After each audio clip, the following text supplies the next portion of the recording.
Morning, everybody, from the Uptonsteel County Ground, Grace Road in Leicester. Day 3 of the Vitality County Championship Division 2 match between Leicestershire and Glamorgan is about to get underway. An hour late, but splendid work by the ground staff to clear some early morning rain, and there's quite a lot of it. The outfield, of course, a little bit damp still, but essentially very playable according to umpires Bainton and Adnan, and we are going to get underway with only 8 overs lost. Lunch will be taken at 1:10. Tea will be taken at 4. Scheduled close 6:30. And don't we all wish that might be the case? Richard Ray from BBC Radio Leicester, Nick Webb from BBC Wales, and I'm very pleased to see Kevin Howells will be with us this afternoon. Kevin, of course, from BBC Sport. Well, Leicestershire about to resume their first innings reply to Glamorgan. Glamorgan's first innings, of course, a splendid 387. Leicestershire going reasonably well in response. They're 280 for 5, and one man going reasonably well in response.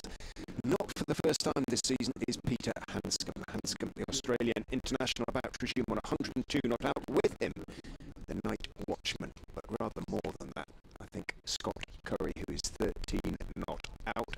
Together they've put together a partnership of 25 so far for the 6th wicket. So as I say, lunch at 1:10, so maybe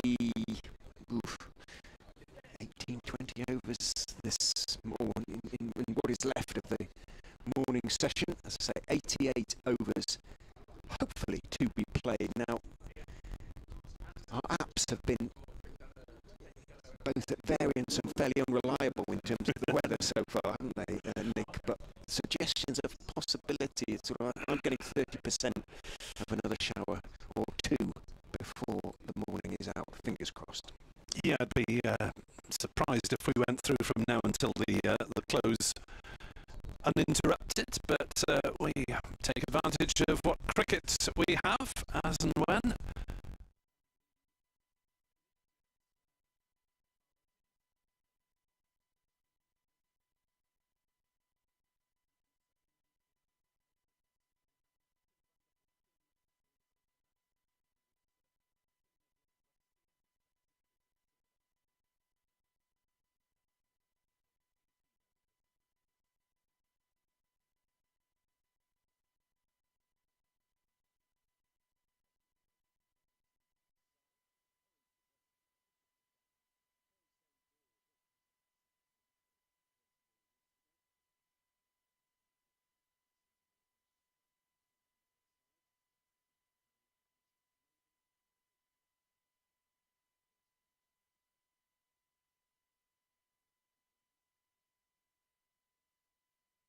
Side.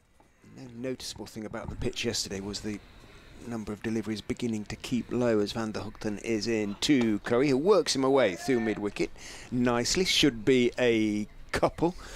Running back from mid-on is James Harris. Took a few strides to get his knees pumping there. James Harris, although obviously the players have been out there for a good hour warming up. Leicester were playing football. It was their football day. It's always a football day, isn't it? It is with Glamorgan. They absolutely always a football day. Is it every day? Okay. Yes. No, it's Leicestershire have sort of set routines for each morning. Only one of them involves football. In goes Van der Hoogten, bowls to Curry, who pushes back up towards mid-on, walks purposefully down the pitch, then turns and walks purposefully back into the crease. Everything he does looks very determined and purposeful. Scott Curry, he's moved on to 15, 282 for 5. So 25 overs, less 3 balls for Leicestershire to try and get the score up to, well, they'll certainly be thinking in terms of 350. Match Glamorgan in that respect. Bowles, appeal for leg before, but a very, very delayed one from Van der Hoogten. Cook sort of went up. Of course, Marnus Labuschagne went straight up, but he was the only one. But he looked to be well outside the line. You could see 2 stumps behind him when you look at the replay middle and leg stumpers. Curry, well, not a big stride forward, but across. Oh, you've got to clear your throat in the morning, haven't you, as a fielding side? Get the vocals warmed up. And the Hookton is in. Curry is solidly forward, back down the pitch to Van der Hookton. Yes, Marnus's 4 bounces in a row at Ian Holland yesterday have already appeared on social media. I'm still trying to find that splendid incident with Mir Hamza when he was batting against Curry early yesterday. Yes, it was nearly the softest run out of all time. Funniest, certainly. Yes. Where's the ball? Oh, it's back with the bowler. Well, he thought he knew where it was, didn't he? In goes Van der Hookton and bowls Curry's forward again. He thought it had gone down to third man. In fact, it was rolling back down the wicket into the hands of Scott Curry, followed by Mir Hamza, looking back towards third man as he ran. Curry underarmed the ball at the stumps, but sadly missed, because I think that would definitely have got onto the county championship highlights package. Yes. Otherwise, end of the over, 282 for 5. Wouldn't have had his 2 sixes otherwise, though. No, this is true. Had he been dismissed, playing at most places around the country in the county championship. And they've started in the women's ODI between England and Pakistan, but they're off for rain at Taunton, with Pakistan 29 without loss after 7 overs. So who knows what precipitation may be drifting our way during the course of the day. 282 for 5.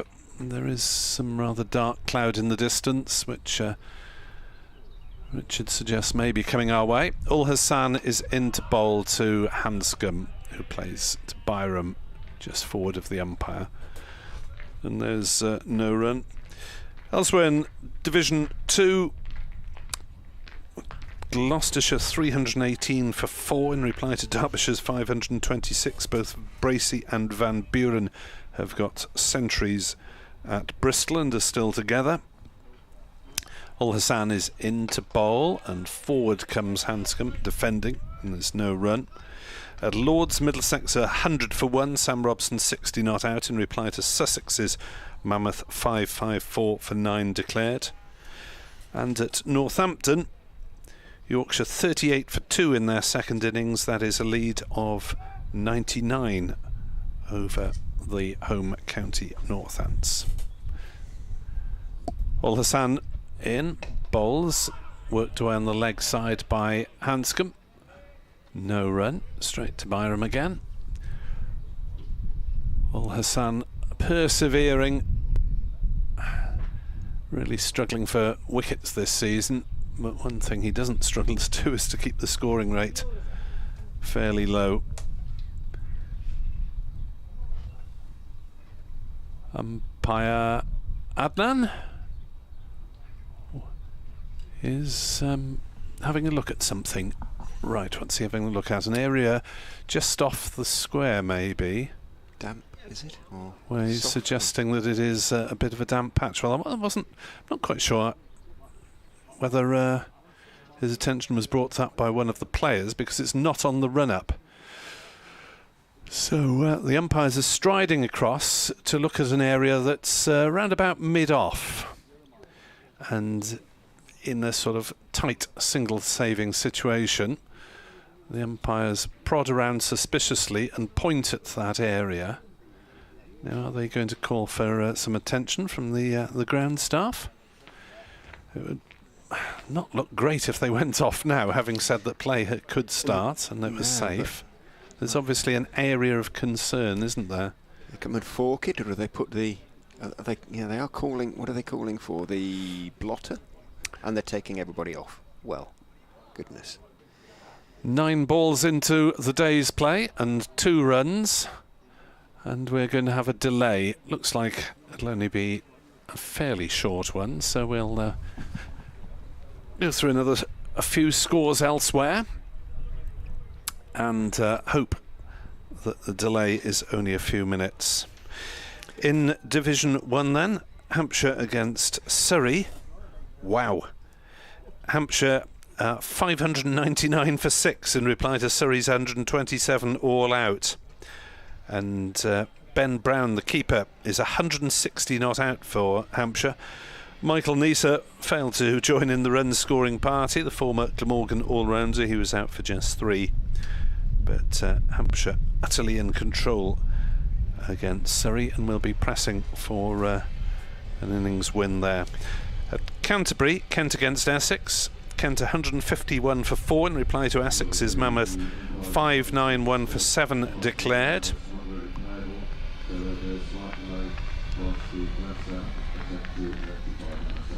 Slight delay while the ground staff work, as was patently obvious. Kent 151 for 4 in reply to Essex's 591 for 7 declared. A couple of wickets there for Matt Critchley for Essex, player in whom Glamorgan were interested at one point, but they got Mason Crane instead. At Old Trafford, much delayed there. Oh no, they're back on. Lancashire 90 for 4 in reply to Warwickshire's 284 all out. 3 wickets for Ollie Hallen-Dolby there for the Bears. And, oh dear, New Road delays there. Remember, they lost the first day because of wet conditions at New Road, having hoped to stage their first match of the summer at Worcestershire headquarters. Well, it did start yesterday. Worcestershire got absolutely hammered. Worcester 80 all out, Notts 234 for 3. Century exactly for Hasib Hamid. And 73 not out for Joe Clark, one of the many Worcestershire players who found their way to Trent Bridge. So yeah, all the games of course a few minutes ago. No action currently in the women's ODI at Taunton. They're off because of rain. And here at Grace Road, the blotter has been brought on. Umpire Adnan is indicating the area of concern, which is around the edge of the square. One of the ground staff is driving the blotter back and forth. A couple of ground staff in attendance, talking to Mr. Adnan. And Neil Bainton is going to look at the equivalent area at the other end of the pitch, just to see if there's a problem there as well. And he's tromping around slightly suspiciously. And he's marching back towards us now. So an unwelcome delay, really. Just 9 balls after we went on this morning. A couple of runs added by Scott Curry. He's 15 not out. Peter Hanscom is 102 not out, where he was overnight. The over 8 for Glamorgan is -1. So that's something they'll need to address sooner rather than later. And this is all very frustrating. It is, and it's going to be sorted out just in time for the extremely dark shower clouds heading our way to arrive over the ground, I fear and suspect. I don't know whether the blotter can make that much of a difference, really. It's very good at taking off surface water, but there isn't any surface water as such. You know, I can't see the blotter as it goes up and down on the edge of the square. It looks pretty dry. The sort of sponge which has been replaced on the Leicestershire blotter, it looks quite new, doesn't it? It also looks extremely dry.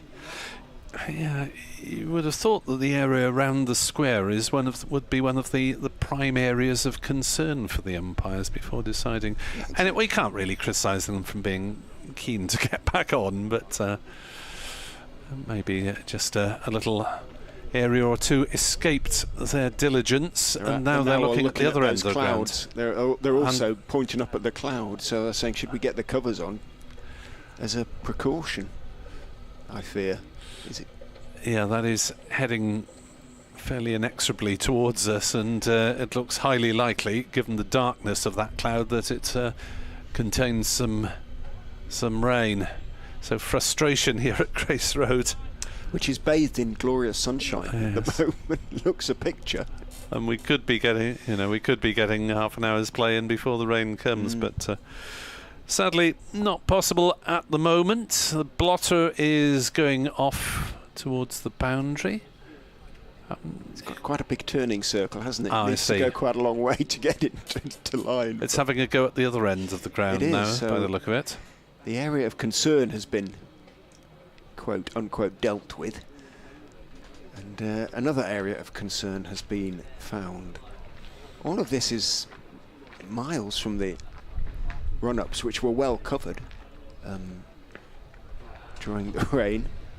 It's on the edge of the square, but it's sort of 40 yards away from sort of mid-on, mid-off sort of vibe.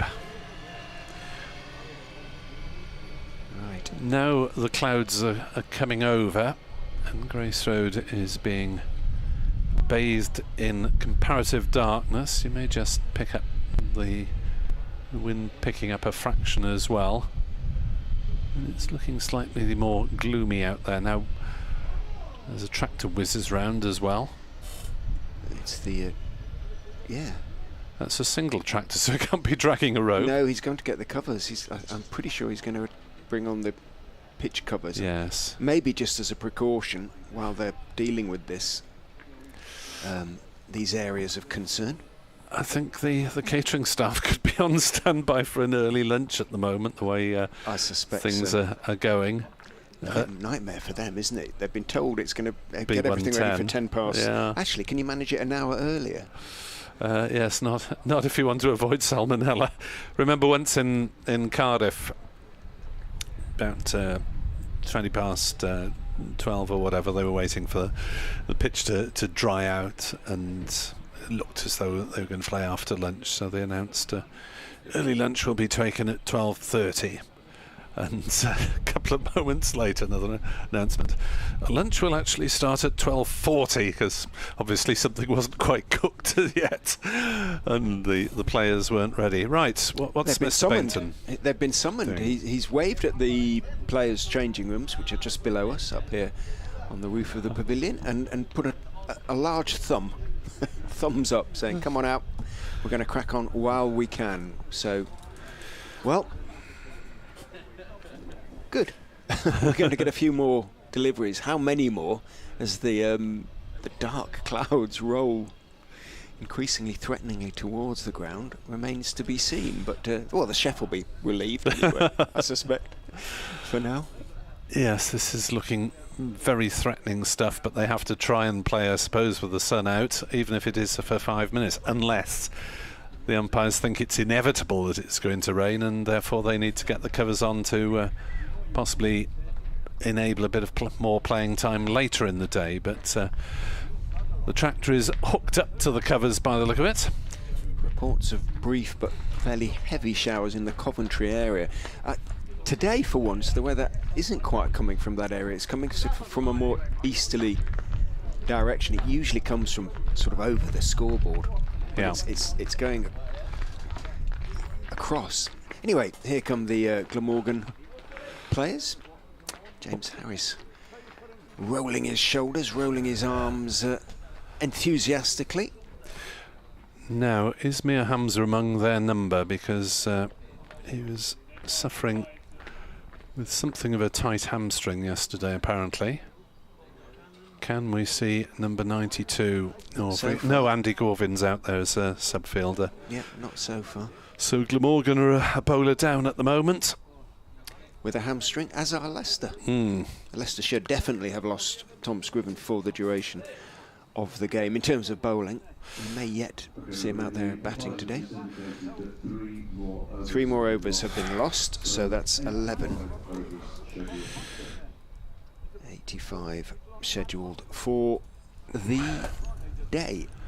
And of course, we can't make them up on the final day, where they're also possible that there will be rain interruptions. That is some quite nasty dark stuff heading towards us. But I suppose the umpires cannot be certain that it contains rain. So they're sticking with it, and once the mopping up operations have now been completed. Glamorgan minus Mir Hamza will try and take advantage of the stop-start nature of the game. It's generally the batters who suffer in these on-off conditions. As one mistake can undo them, of course. As one bad ball doesn't define a bowler. As Ul Hassan is in eventually to bowl to Hanscom, who's forward defending. And as he did before the rain break, Eddie Byram is the fielder. My app is now showing, which only a few minutes ago was showing only a 30% chance of rain, is now showing a 70% chance of rain at 1. Well, that'll be kind of alright if they get their covers on. There we are. We'll take what action we have. Enjoy it while you can, ladies and gentlemen. Ul Hassan is in to bowl to Hanscom on leg stump, and he will get his first run of the day, as Eddie Byram is again the fielder, but this time having to scurry to his right towards umpire Bainton. And the batters rotate for the first time today, and therefore Scott Curry takes guard from umpire Adnan. 2 slips. 5 saving the single, as he's allowed that one to go through. Curry wide outside the off stump, no shot offered, and possibly the longest over that Zain Ul Hassan has bowled to the best part of a quarter of an hour, with a bit of, if not more, with a bit of mopping up in the middle. 283 for 5 then here on BBC Sport Online, with Peter Hanscom 103. Scott Curry is on 15, and Leicestershire are 104 runs behind. I'm getting constant reports from the sort of surrounds of Leicester, and 1 or 2 have had sharp but very short showers, sort of 2-minute jobs. So I think whatever, we might be on and off a couple more times, but I think we're going to get a good amount of cricket today, one way or the other. Van der Hoogten will continue then from the Bennett end, his 20th over of the innings, 2 for 58. His figures at the moment. Northeast is saying to Zain Ul Hassan, come in from long leg, just 10 feet or 10 yards or so. In goes Van der Hoogten, bowled, dug out by Hanscom, leaning forward, bat in front of pad. Implication quite often from Hanscom is that deliveries are keeping down or sitting down on him rather more than he expects. There's a sort of twitch of his shoulders, and he lowers himself very sort of jerkily down as he plays low. Yeah, it could be problematic if the game does go the distance, this. Van der Hoogten bowls. Again, Hanscom's forward on off stump this time, pushing out into the covers. No run. So we did have a few almost shooting last night, and if that occurs more regularly and it occurs with a straight delivery, then the batter does not have much of a Scooby. So what's occurring is the ball's keeping low.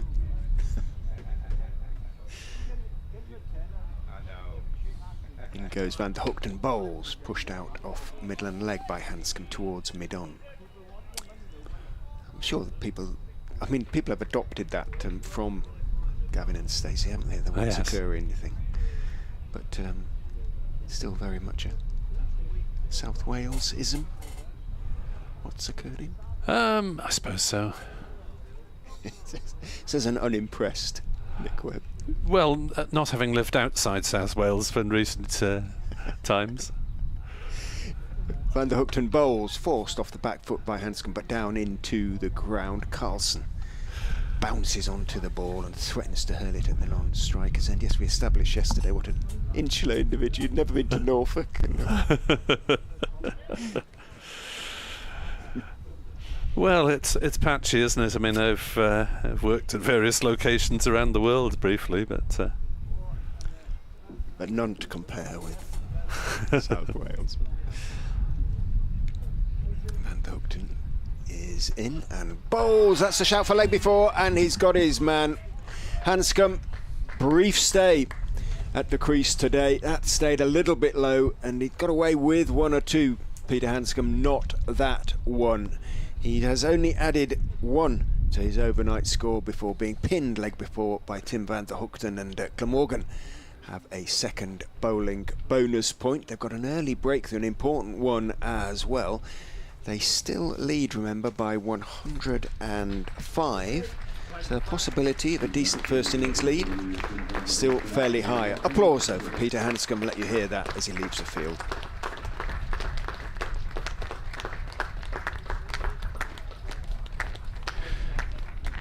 Little doubt that would have gone on to hit the stumps. Maybe a fraction of movement off the pitch for Van der Hoogten coming back in. May have been just naturally with the angle, but Glamorgan have dismissed the key man, the top order batter, well set, and he's been replaced by Ben Cox, coming in one place lower than normal because Scott Curry came in as a night watchman last night. But as the dark cloud advances upon us, and it's now almost overhead, perhaps it's dumped its load elsewhere in the Midlands. Might just get away with it. Well, Cox has been in pretty decent form without really getting much of a chance to go on so far this season. He's got a couple, well, one half century, 69 he made at Derby off 76 balls, but 48 in the first innings at home to Gloucestershire last time out. A 32 at Yorkshire. He's got in on numerous occasions. Well, he'll get good support from Curry, from Ben Mike, from Scriven if he comes in. So an opportunity here, but at tricky conditions at the moment. Van der Hoogten is in and bowls outside off stump. The ball does nothing and is ignored by Cox. Lets it go through to Cook, but 3 for Van der Hoogten on his return to the Glamorgan side. 3 for 58 off 20, and well, those figures isn't always the case that they reflect the quality of the bowling, but I think they do in this particular instance. Indeed, Glamorgan operating with a fairly new ball still. It is only 8 overs old, but being propelled by the medium pace of Zain ul Hassan from this pavilion end, given the absence of Mir Hamza from proceedings with a minor muscular strain as ul Hassan bowls, and Curry is forward defending it. The seats away to our right are briefly bathed in sunlight. Overhead is quite dark now. Brightness spreading over the field, but might get away with it. As if it hasn't started raining by now. Maybe it won't. Difficult for the batters to concentrate as ul Hassan bowls, and Curry plays that one up to Harris at mid-off in what was deemed to be the suspect area by the umpires as they took the players off. What was it, about quarter of an hour delay? 3 overs worth, so 3 overs lost. Maybe just under quarter of an hour as ul Hassan on his way, and does not deliver because Curry was not ready for whatever reason, where there was a little chat behind him rather too late in proceedings, in which case he's got every right to withdraw until such time as the slips have shut up. 283 for 6. Handscomb back in the pavilion. That's on leg stump and turned away by Curry down to deep backward square. A single taken, Curry to 16. 284 for 6. Allows Glamorgan to bowl at the new batter, Ben Cox. Averaging 30 this season, the former Worcestershire man. And Glamorgan not changing the field too much, still 5 saving the single and 2 slips. He was introducing his little daughter to Peter Handscomb's little son yesterday. It was very sweet at the end of the play.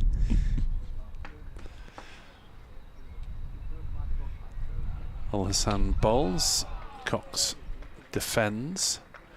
Scoring is, well, we're in the very early stages of the day's play, but not much adventurous tried so far. We saw one nice on drive by Scott Curry in the first over that picked up a couple of runs. Since then, just a couple of singles and the wicket has fallen. Mid-wicket comes in close on the drive as that is played to him by Ben Cox. And there's no run. If you are just joining us, Hanscom's gone, leg before Van der Hoogten for 103, and Glamorgan are without Mia Hamza with a minor muscle strain, but I suppose it could be that he has bowled his last for Glamorgan since his 2-month contract is up after this month, after this game. Al-Hassan bowls to Cox, down leg side, well taken by Chris Cook, diving across to his left. Cook has had a couple of tricky matches behind the stumps due to low bounce. Had to cope with it at Sapphire Gardens last week, not helped by some not entirely accurate bowling. And was feeling a bit sore on one occasion. They did have a standby keeper at the ground in case. Not required in the end. And that's the end of the Al-Hassan over, 284 for 6. You know, we might just get away with this. The worst of the shower clouds is just passing to the east of the ground at the moment, only just to the east. Might be getting drenched on the eastern side of the city as Van der Hoogten bowls and Curry defends on the back foot. Pushes the ball out into the covers where Gorvin is the fielder. Yeah, it looked unlikely, given that the forecasts were quite pessimistic overnight, that we would have the chance for enough cricket for a positive result in this game, but given that the wicket isn't exactly batter friendly at the moment, a few hours here and there could do the trick. Van der Hoogten bowls, Curry forces out into the offside, doesn't beat cover though, diving across to his right is Eddie Byram, athletically stopping it two-handed. Nice shot again though from Curry. He is not a number 10 or 11 for me. He's better than that. No, he's what, slated at 10, was he, for this game? He was, yep. Yep. It might have even been. No, Matt Salisbury would have been at 11, or will be at 11. Van der Hoogten bowls, Curry up on his toes, competently defending out into the offside. If you want to contact us, of course, via the medium of X, stroke Twitter. Foxcoms24 and Nick Webb 2017.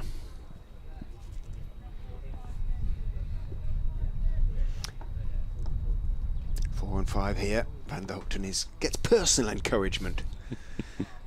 4 and 5 for him. In he goes and bowls to Curry. Everything behind that one. A bit of a crouch as he pushes it out towards mid-on, where Harris is the fielder. Morning to Neil Thornycroft, a regular follower.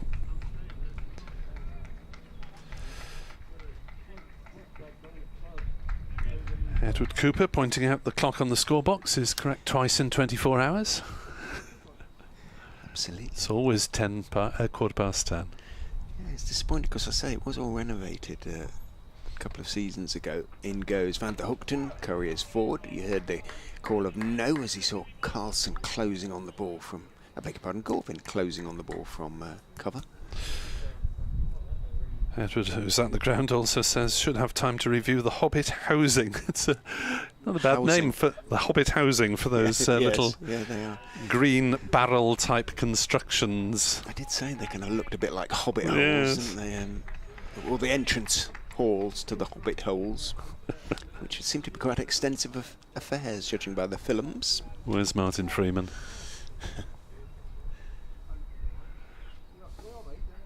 Currently playing a policeman, isn't he? In goes Van der Hoogten, and steered rather niftily by Curry down towards second slip, stopped there by Sam Northeast on about the third bounce, but played the shot sort of perfectly deliberately. Curry trying to steer it wide of Northeast. There isn't a third man, that's why, but just got not quite enough on it. End of the over. Curry remains 16. Van der Hoogten remains 3 for 284 for 6. So very much Glamorgan's morning thus far. 4 runs added. And a wicket has already fallen. A big one too, Peter Hanscom. Getting darker, but still just about dry. Ul Hassan to bowl to Coxman on the drive on the leg side, but he needs to bowl straighter than that, as that's turned away nicely by Ben Cox and has got off the mark with a neat 4 to square leg. And Ul Hassan slipped a couple of times towards leg stump. His early radar is not quite adjusted correctly. 288 for 6, and the lead goes under 100 now. 99 runs behind, 100 exactly needed for Leicestershire to take the lead. Ul Hassan bowls, and it's wide of the off stump this time and cracked away on the other side of the ground for 4 runs, as 1 or 2 drops of rain, I think, on the commentary box windows, unless that's blowing off from earlier, is it? It sometimes blows off the roof, so I'm hoping, let's be optimistic and say it's blowing off. It's what's left from this morning's rain on the roof. Certainly no reaction from out in the middle, but Ul Hassan not finding his line at the moment after a couple of accurate overs to start with. They might miss Hamza here, might they, Glamorgan, yes, in terms of finishing, sort of getting through the Leicestershire lower order. Yes, Mason Crane has been pretty decent at getting rid of lower order batters, but not exactly turning square for him. 292 for 6. Ul Hassan bowls. That is a better delivery, and it's met defensively by Cox, and now it is raining. Yeah, it is. Bitten. So whether they are able to take an early lunch now depends on the caterers. 292 for 6. Umpire Adnan not noticing casts it at the moment, a glance at umpire Bainton, who looks at the sky. Ul Hassan bowls, another dot ball, as it's played defensively by Cox to mid-on. Now he's looking up. Panamas have been penetrated. Magnificent, well done. 292 for 6 here at Grace Road, Leicestershire, replying to Glamorgan's 387. So closing in on it as Ul Hassan bowls, played defensively by Cox. Won't want to get out now if there is the possibility of a rain break coming. Of course, they can use the floodlights through till 7 o'clock if necessary to support play here.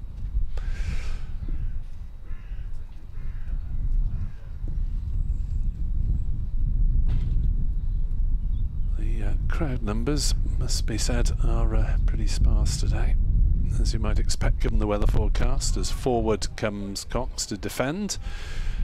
So a couple of boundaries in a row for Ben Cox, 1 to square leg, 1 slashed down to backward point. 292 for 6. Cox has those 8 runs. Curry has 16.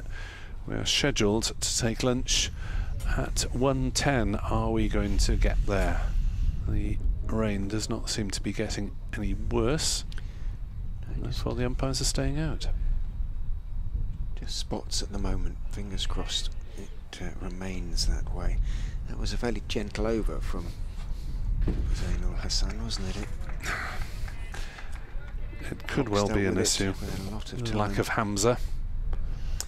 But Van der Hoogten is a big threat. In he goes and bowls to Curry, who defends, chops it out into the offside. There's a little bit of confusion there between Gorvin and Point, and It is resolved in Gorvin's favour. He gets there first, picks it up at the second attempt. No run results. Eddie Byram politely stepping out of the way.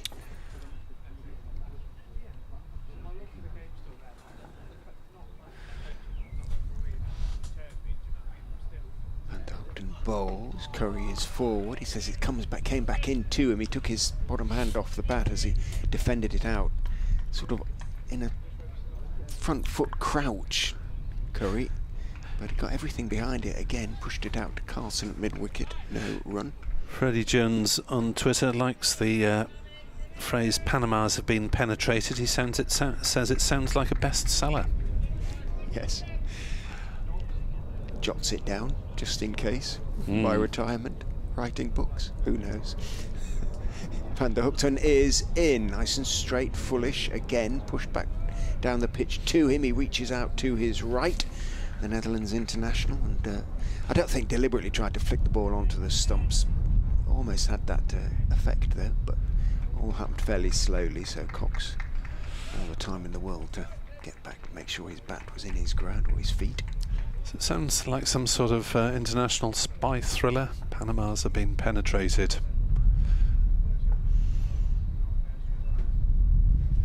And the Hookton is in. Curry is steering it down to third man. There is a third man. North East having taken note of Curry's attempt in the previous over to play that shot. So let's say third man is down there now. It's Billy Root, who's been exiled to the in front of the meet and the members' seats down there. Not that any of them are, very few of them are occupied. Well, he took a catch down there yesterday, didn't he, to get rid of Lewis Hill? Hill could not believe what he'd done there. Uppercut, or attempted uppercut. Got a bit big on him. Van der Hoekton is in to Cox, who defends back down the pitch on the on side, out towards mid-on. Well, I suppose if there's a third man in place, it's always going to be a bit of a risk, isn't it, uppercutting? You need to either get an awful lot of bat on it or to hit it deliberately over the slips, so it's finer. But quite a risky shot in the end, and so it proved for the skipper. Yeah, and on 92 at the time. He wrapped his hands around his head in dismay. And Ogden is asked just to hang on a second because Ben Cox was just clearing something from underneath his visor, ready to face now. Van Ogden to finish his 22nd over is in and bowling, very straight. Cox again, very solid in defence, playing back up the pitch on the onside. The wind gets up under the dark cloud and the effects mic begins to swing around a little bit, and I think it's just turned it down a bit. It was getting a bit loud in our earphones, wasn't it? 293 for 6, 92 overs bowled, so 18 left for Leicestershire to get another couple at least, surely. Batting bonus points. Floodlights needed? No. Close to that point? No. Surely. 10 pence in the metre. They cost a fortune here, I'm told. Several £100 an hour, which is more than Sussex are paying, or were paying, and which was enough to persuade Sussex not to use them this season. Quick, buy some more cakes, pay for the floodlights. So yeah, they're not on the books, the cakes. They all go to the proceeds go to the Friends of Grace Road, and they decide on what in the ground to spend it. Oh right. So they gather all the monies at the end of the season, and then they'll decide what is needed. So I know that in the past, new mowers or gardening implements of various kinds have been bought for the ground stuff. The manual scoreboard has been completely renovated. Ol Hassan starting a new over with no more success because he's been nicely forced through the covers by Curry. It's not quite going to go all the way, but it's a very easy 3 as it's picked up just inside the deep cover boundary, and so deep was it that Mason Crane decided to throw the ball to Zain Ol Hassan rather than try and reach Chris Cook on the full. So Curry moves to 20. The total to 296 for 6.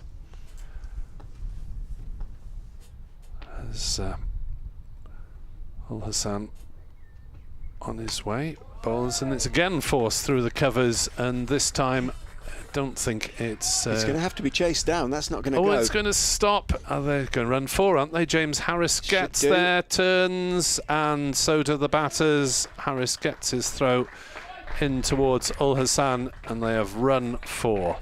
Crane wasn't going. After that one, he leant forward with his hands on his knees. Your turn, James. Yep, Harris kind of looks at him from mid-off. Oh, rats. And off he went. Dear. But it's poor stuff from Ul Hassan so far. 300 up for the Foxes. A second batting bonus point. Bonus points now 5-all. Glamorgan having got one with the dismissal of Hanscom. So nip and tuck on bonus points as Ul Hassan bowls and chopped down into the gully, and there is no run. We are in the 93rd over, which means that there are 17 more after this for the acquisition of bonus points. So unless they're bowled out, Leicestershire should get to 350 fairly comfortably. Will they attempt to go for 400? I think at the moment the money would favour both sides leaving this game with 14 points, which is a decent return. Ul Hassan bowls up in the block hole, and Cox drives back to the bowler, who gets a hand to it. Trickles towards mid-off. No run. It is sort of 14, 15 points. Too much, discuss. Yes. On the draw, yeah. It really isn't. Giving 8 for the draw, half the win points, is really too much, isn't it? Ul Hassan is into Cox, who plays to short mid-wicket. It's half-fielded. It's a dot ball. Nothing to discuss then. Having That's it.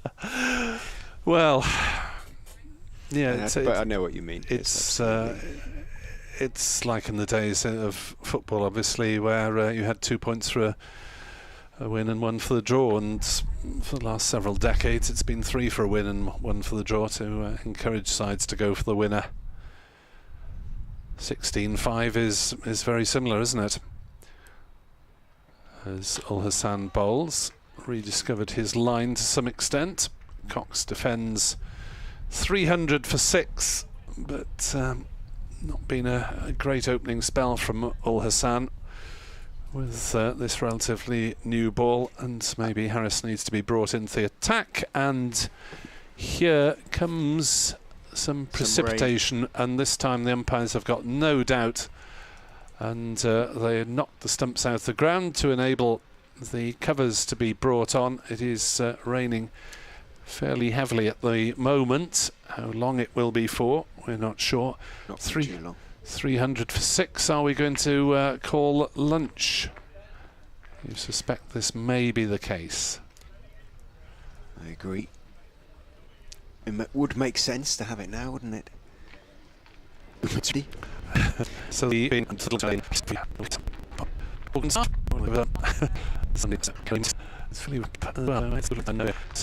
walkers being added to the tractor, and some here at Grace Road, not an official engine yet. So this morning, Leicestershire would have collected the 100th, which ends the season ETG. The Waste missile. That's 6 for 283. Since then, Ben Cox has added 3 fours, one of which was all run, and Scott Curry is on 20. And we will be back as and when there is further news or action here at Grace Road. 300 for 6, Leicestershire.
Blue skies overhead, bright sunshine.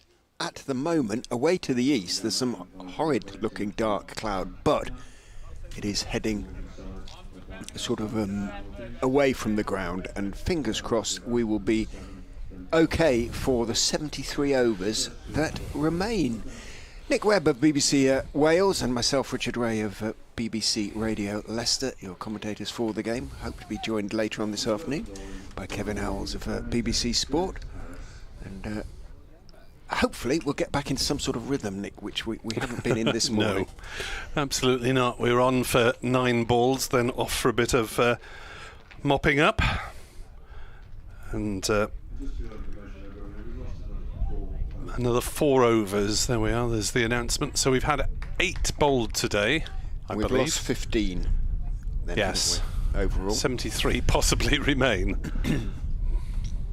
First of which will be bowled by James Harris, who's bowling to Scott Curry, who just picks up where he left off by clipping a full delivery off his legs out towards deep backward square. Kieran Carlson picks up and throws, and Curry, for whom concentration is it seems to come very naturally, ferociously concentrated cricketer in every respect, just gets on with it, moves on to 21, 301 for 6. If they are going to get sort of 350 or even push on close to 400, Leicestershire, it's probably going to be Cox and Mike who get them there, though they are the shot makers in the lower order. Harris is in to Ben Cox outside off stump, just outside, a little bit short of a length. He went up on his toes looking to play it out into the covers. Thick inside edge went down on 2 pad stroke foot and trickled out into the offside.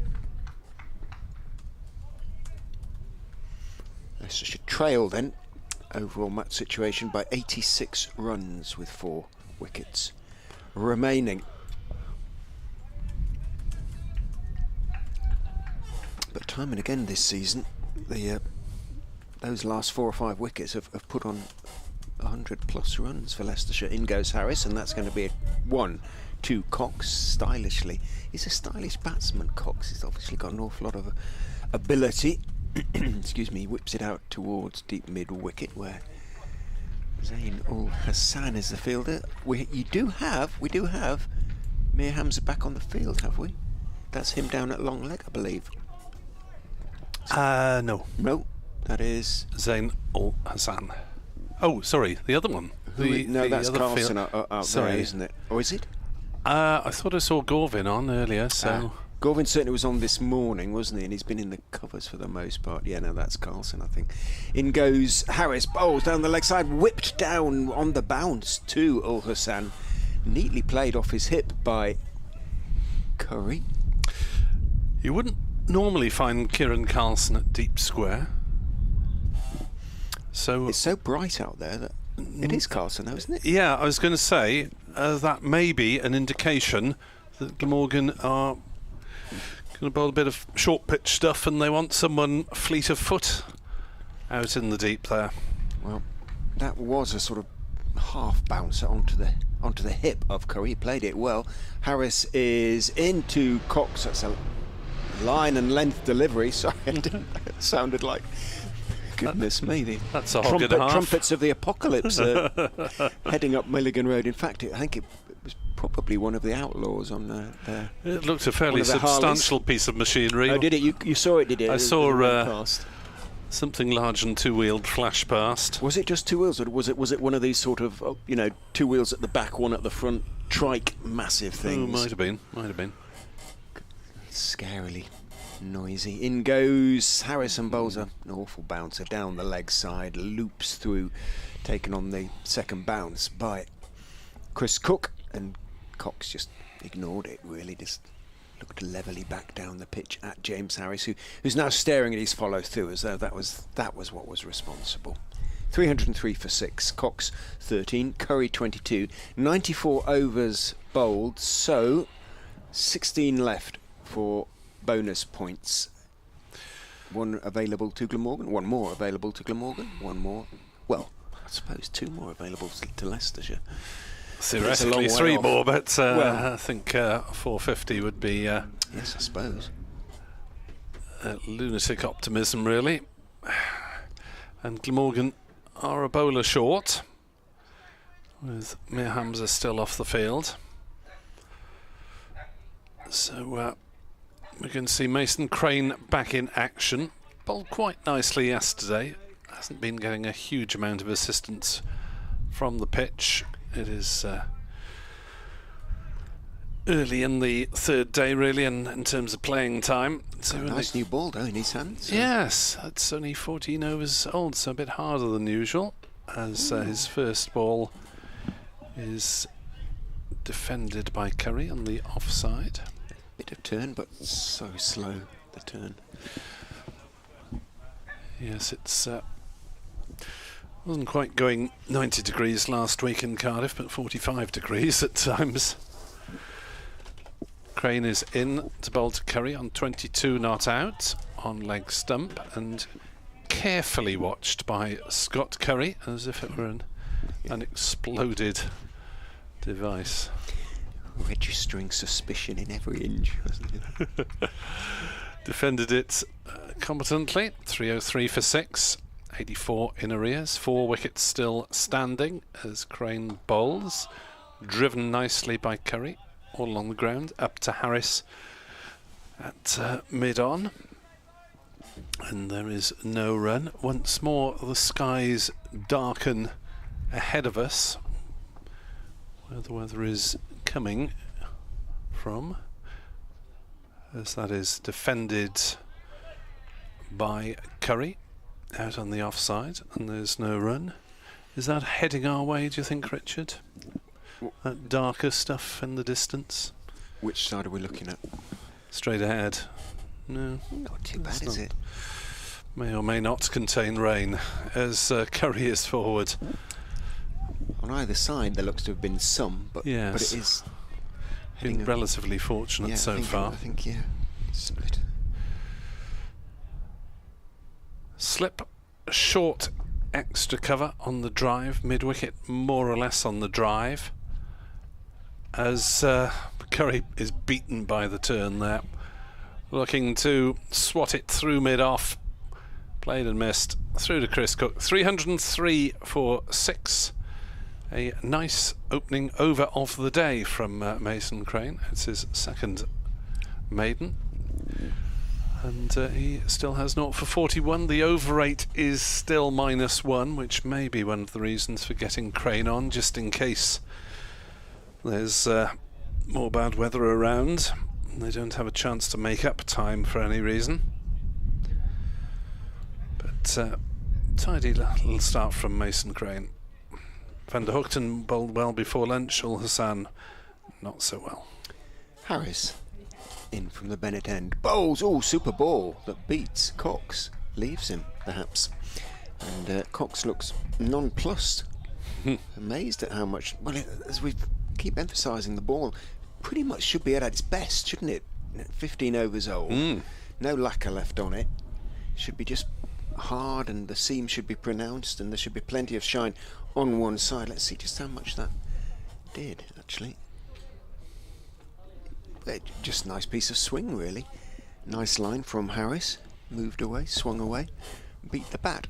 Harris is in again to Cox, who leaves outside off stump, just a little bit too wide on that occasion from James Harris. This is quite attritional at the moment, isn't it? Leicestershire look as though they're batting to try and make sure of getting to 350 in the 110 and make sure of getting up towards Glamorgan's total, rather than any frivolous thoughts about 400 within the 110. It does feel a bit that way. Harris is in, bowls on straight, full, leaning forward is Cox. Pushing out towards mid-on, intercepted en route by northeast, moving across from mid-wicket. In terms of getting a positive result out of this game, if Leicestershire end up around about the Glamorgan total, it might be difficult unless Glamorgan bat badly second time round or Leicestershire bowl exceptionally well. If there's a 60 lead or a 60 lead to Leicestershire, then it might be significant.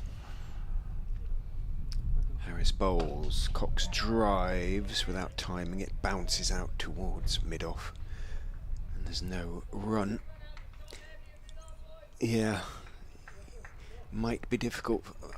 I would use the word will be, really. I think it's really hard to see from here how one side or the other can get in a position to really put the other. It shouldn't happen.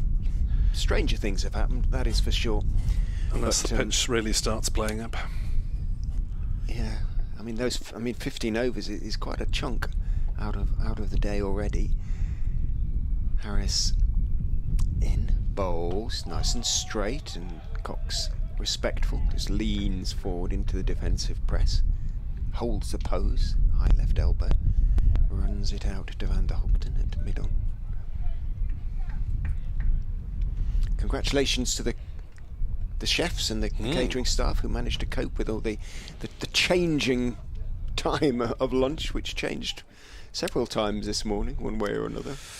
Yes, magnificent Sunday lunch effort.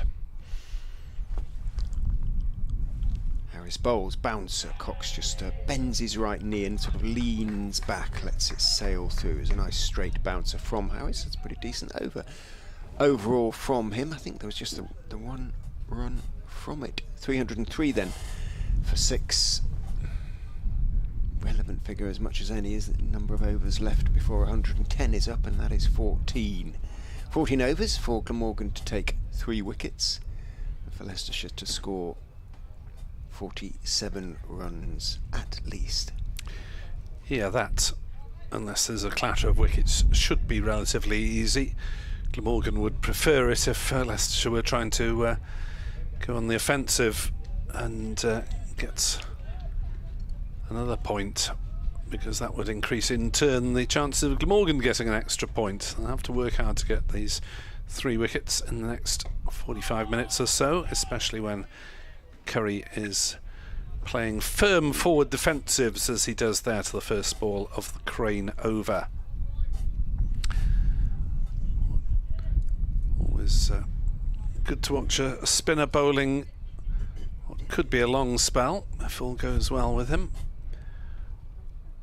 Crane bowls and forward presses Curry.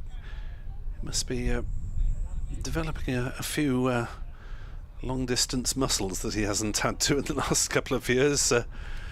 Mason Crane, when his efforts with Hampshire have been largely confined to white ball cricket, so these long spells that he's been bowling for Glamorgan, very welcome for him as well as for his county. Oh, there could be a mix-up here. No, Cox had come a long way down the wicket from the non-striker's end as Curry steered it out into the offside. Curry was not remotely interested in a single, and Cox had to jam the anchors on, but thankfully for him had enough time to reverse back to the non-striker's end. 303 for 6 then, here on BBC Sport Online, as that is defended carefully by Curry, who is taking absolutely no chances against the leggy at the moment. He still considers himself to be in the night watchman role, perhaps, but it's developed beyond that now, possibly. There's Crane bowls and turned away on the leg side to lots of excitement from the infield. He looked as though he was going to sort of sweep that, didn't he? He really did look getting in position to, and then no. Chris Hughes asking what's happening with Mir Hamza. Well, he's off the field with a hamstring problem. As Crane is in to bowl, and on the back foot Curry defends gently on the offside. Our bowling very limited in his absence, says Chris Hughes. Well, Van der Hoogten and Harris are doing a decent job at the moment. Ul Hassan mostly tight, but bowled a little bit wayward before lunch, and Crane will have to deliver here. Carlson and Labuschagne, we've just seen the odd over from so far, maybe a bit more required from them in the afternoon session. Foxcoms 24 or NickWeb 2017 on Twitter, NickWeb2017 at gmail.com for emails from listeners of either county. a little bit surprised about at how little we've seen Carlson, actually, because he's bowled a lot of overs this season, hasn't he, one way or another, I think. Harris continues, sun glinting off his head as he bowls to Cox just outside off stump. Cox tries to force it away through the offside, hits it hard down into the ground and bounces up comfortably. To be stopped, let's have a look. Kieran Carlson, 125 overs, so he's right up there. One of the top 4 Glamorgan bowlers this season in terms of overs bowled. Just got the 4 wickets, and he's averaging over 100, so perhaps I shouldn't be quite as surprised as he's had to do a lot of stop bowling at times. Yeah, the return of Van der Hoogten is good news in that respect. In goes Harris and bowls. Good line, good length. Cox can but defend and does. I mean, a lot of those overs were delivered in the first match at Lords, where Glamorgan sent down 221 overs in the Middlesex first innings. How is the weather looking? I'm being asked. I'm going to be optimistic and say pretty good, actually. There are plenty of sort of the dark clouds on either side of the ground have passed up to the north. There's still 1 or 2 away to the south as in goes Harris, goes past Cox. This is good stuff from Harris. Post lunch. Beats the outside edge. And Leicestershire at the moment becalmed. 303 for 6. Only 3 runs added since lunch in 4 overs and 2 balls. 3 balls.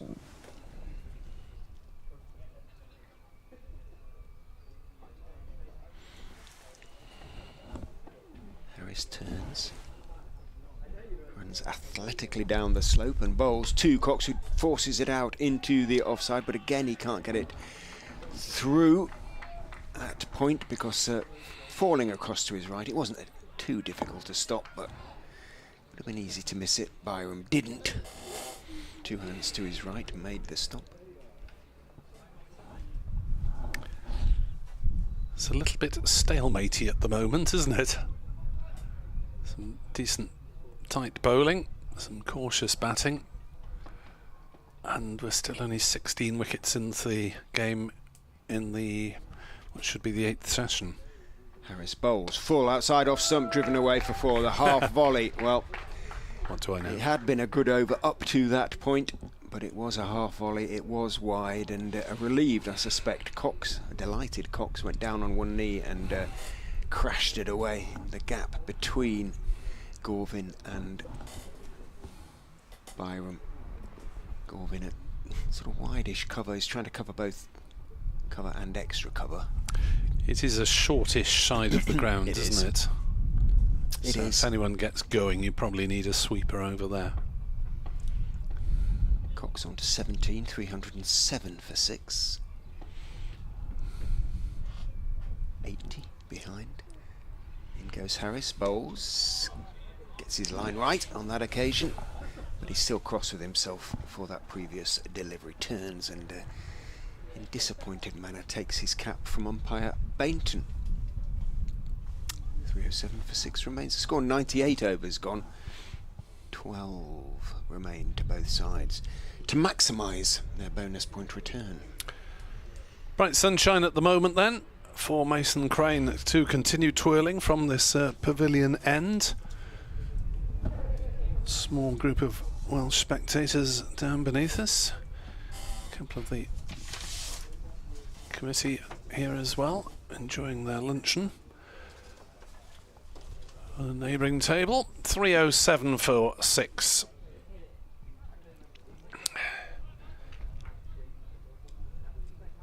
One of whose grandsons I've taken the field with in the last couple of seasons. A bit of an age gap, as you might gather. As Crane is in to bowl and Curry nurdles it towards square leg gently, and there's no run. 307 for 6, having resumed today at 280 for 5 overnight. Yeah, So many stoppages, can't read my scribbles. Crane bowls and Curry gets one up in the block hole and almost falls over as he plays the defensive shot. He's looking at Mason Crane's offerings with extreme suspicion at the moment, Scott Curry, isn't he? Is he going to open his shoulders in a minute and try and dispatch it into the meat? Oh, that's short, and he's got it away down towards square leg. Just needed to turn it around the corner. Gorvin's off in pursuit. He'll pick it up just inside the ropes in front of the tractors down there in that corner of the ground in front of the digital scoreboard, and they're kept to a couple of runs. 309 for 6. Curry 24 off 54. Crane bowls. Curry is forward correctly, thrusting out that long left leg and negating the possibility of being undone by the turn. Just the one slip, one close either side, almost on the drive, not quite in a catching position. That's slightly over pitch, and they'll take a quick single to Harris at mid-on, who has a shy at the stumps. It misses. I think they were safely home anyway. It's just about a run there. Northeast backed up well. 310 for 6, and Curry, who's been on strike for a couple of overs, manages to get off strike for once. Against Crane, that is. Final ball of the Crane over. Bowls to Ben Cox on 17. Not out. In comes Crane. Bowls, and there's turn there as Cox pushes forward, is beaten. 310 for 6 here on BBC Sport Online. Nick is off to update BBC Wales. The news that Mason Crane is turning the odd one against the Leicestershire lower order. That one past the outside edge of a slightly surprised Ben Cox's bat. Hopeful sign, at least. 310 means that Leicestershire now 77 adrift, with those 4 wickets still intact. Partnership for this 7th wicket now worth 27. Cox having scored 17 of those runs. Curry, the limpet, the wall. 25 off 56 for him. He's done a very good job once again for his side with the bat, as he did with the ball. He's facing Harris now. Harris bowls to him. He works it out defensively into the offside, off stump, no run.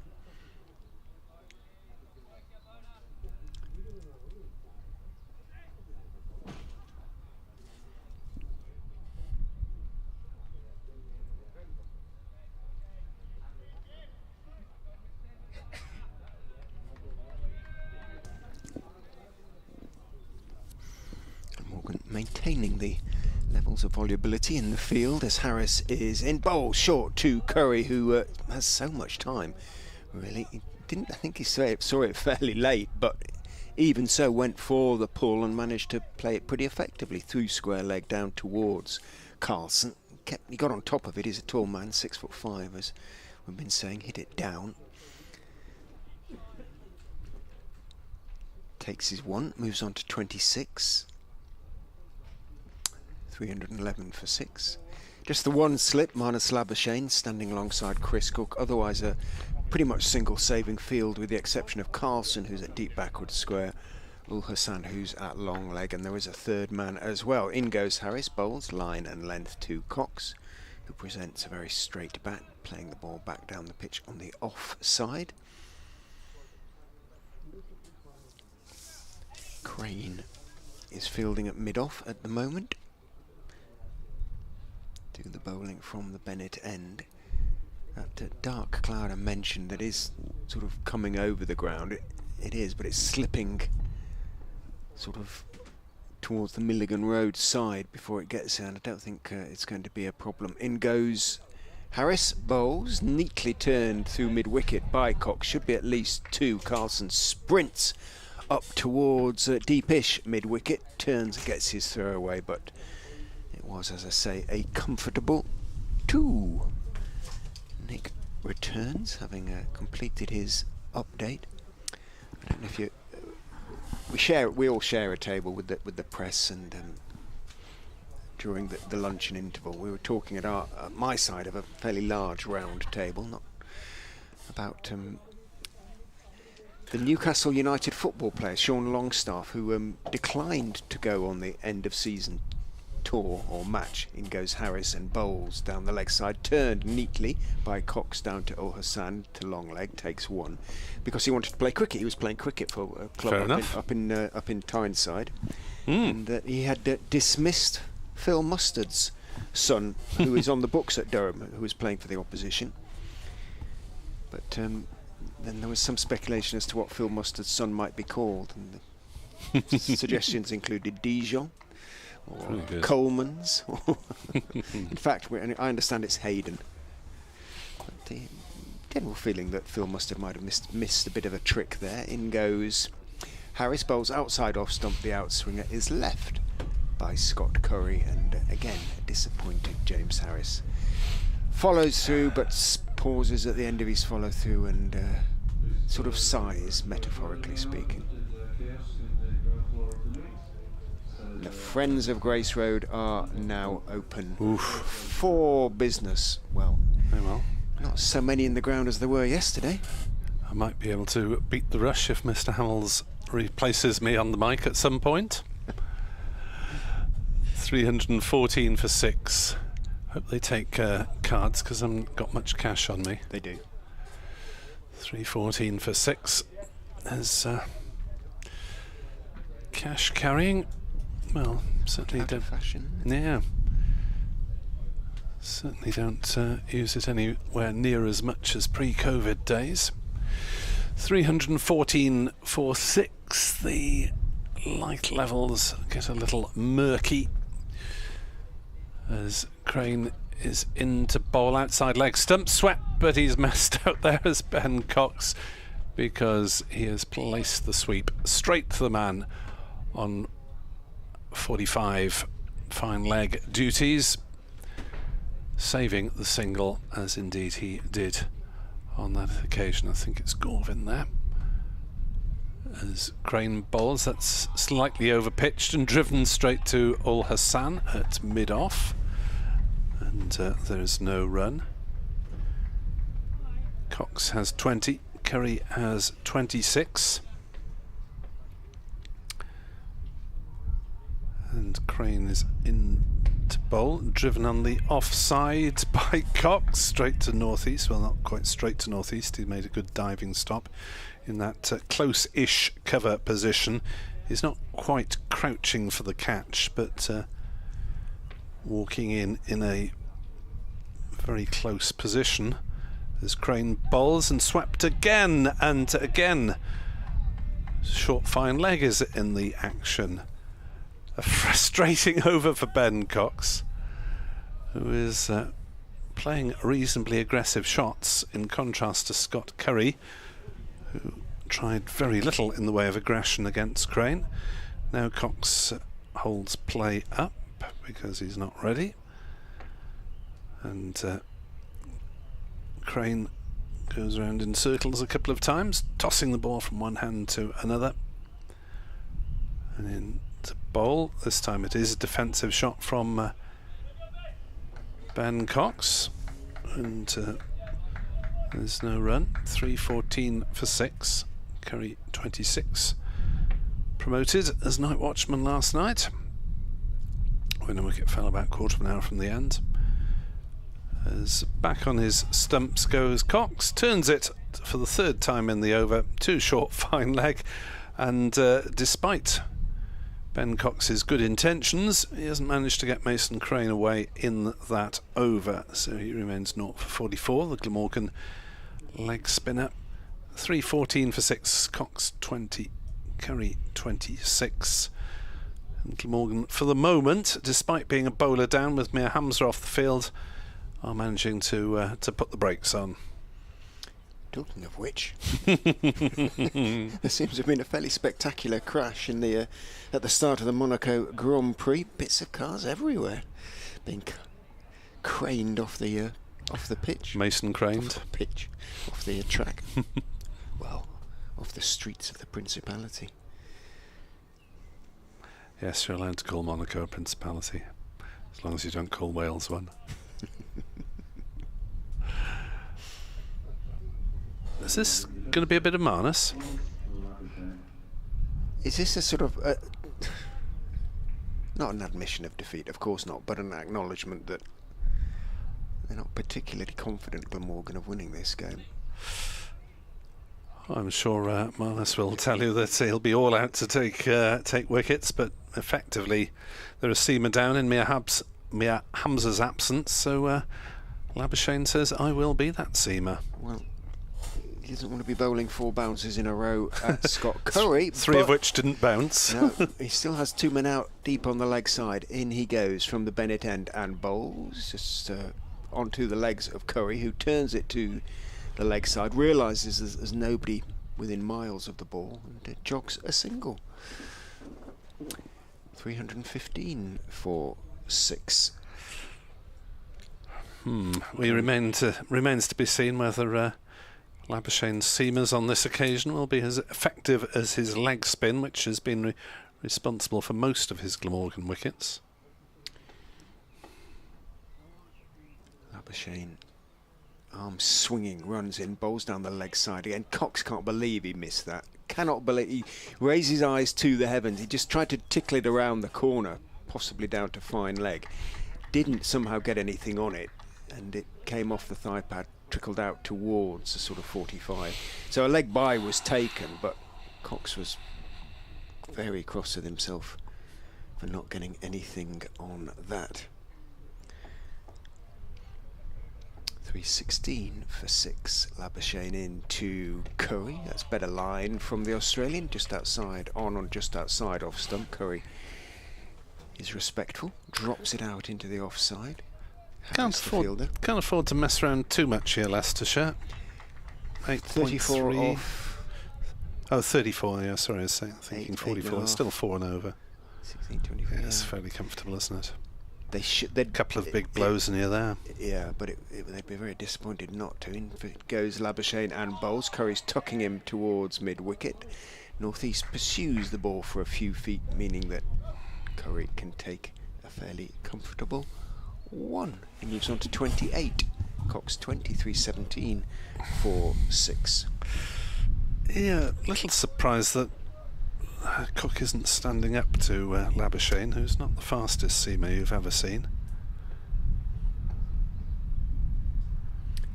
In he comes and bowls a little bit short. He's convinced he is the fastest seamer in the world because he's banging it in, and Cox just calmly goes back and turns the delivery out into the leg side. Carlson has to run into field, and milked this over fairly effectively. Leicestershire 4 singles from the first 5 deliveries. 1 now from Labuschagne. In he comes, bowls to Curry, the inevitable bouncer perhaps, and Curry just ducked underneath it. So 4 from the over, 318 for 6 off 102. 8 overs to get 32. And even I can work out that is indeed 4 and over. When we were at school anyway. 318 for 6. Heaven knows what they teach them in schools these days. Crane will continue from this pavilion end. Tossing delivery or two to Zain Ul Hassan as Ben Cox gets a drink, gets his helmet off briefly to reveal his shockingly bleached blonde barnet. Talking of which, Josh Hull, Leicester's 12th man, looks to have had a few highlights added. Yes. There are a few roots showing for Ben Cox. Bit of scalping at the sides. Not quite sure what was going on. Crane bowls and forward stretches Cox. whose hair we cannot see now because it's back underneath the helmet. I think he is in Brunty's bad hair 11. Yeah. I wouldn't quibble with that.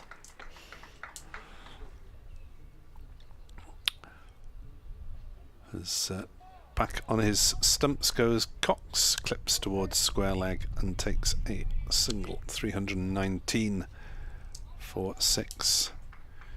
Brings Curry back on strike. Are we going to have a short leg? Yes. Eddie Byram dons the helmet. There is a deep backward square stroke wide long leg, but they want him to sweep really, don't they? Yeah. As forwards comes Crane, all elbows and knees, angular frame, defending out on the offside, and there's no run. 319 for 6. Curry on 28, not out. Crane bowls and pokes forward there, back to the bowler, and there's no run. The 72 he got against Gloucestershire last week was obviously, it was a maiden first class half century, but I think he's got the taste now. Was it a Crane is into bowl to Curry again, and he swings it over mid wicket. I wondered if he might try and break out, and he has, and he's got it away for 4. That did look a little bit tail ender, didn't it? For the first time, arguably. I mean, he got plenty of it, but it was a bit of a hoik into cow corner. 32 to Curry, 323 for 6. Was he batting properly in that 50 or swinging? He was batting very properly, very properly indeed, and as he was when he made 44 not out in the previous game here. Broken out of his discipline against Crane, and he's now back in it, watching a shorter delivery that turns but is watched all the way. Curry defends off the back foot. 32 to him, 22 to the keeper Ben Cox, and 27 needed off 7 by Leicestershire to move 6-5 ahead on bonus points. Glamorgan might find a struggle, well, they are finding a struggle to get wickets after dismissing Hanscom. Cox and Curry put together a partnership of 40, and it's 323 for 6. Subtract 323 from 387. 64. And you get, as Nick said, and I'm grateful, 64. Sorry, I wasn't sure if you were pausing there, but... For effect. Labuschagne is in to Cox, who goes back and plays it neatly. Piece of timing, but essentially defensively out into the covers. And no run to be taken. Billy Root, the fielder. Yes, you have to have some degree of mathematical ability when you've been commentators as long as we have. In my case, it's a fairly small degree. A very narrow angle indeed. In goes Labuschagne and bowls. There's appeal for leg before. Oh, he's pleading, but no. It did sound terribly wooden, but we'll have a look at the replay.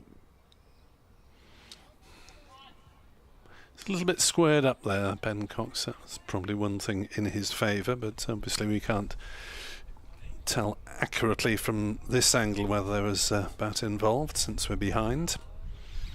Oh, it was going down leg side. Down, yeah. Might not have been. Labuschagne's ready to go, but Ben Cox wasn't quite ready to receive, so Labuschagne fairly philosophically turns back to his mark. No giving of evils, in he goes and bowls again to Cox. Fairly gentle but straight and good line delivery, and it is pushed out to mid-on, and there's no run. Labuschagne. Good appeal, good follow through. He was almost standing directly in front of Ben Cox by the time the appeal concluded. In he goes and bowls a little bit short and pops up a bit at Cox, who doesn't play it particularly well. Stands up and plays it out into the onside, but not exactly convincingly. No, I mean, he's not hugely tall, Labuschagne, for a seamer, so maybe hoping the ball will skid through a little bit to keep low occasionally. And he comes. Bowls. Good line, good length on off stump. Cox leans forward. No great stride.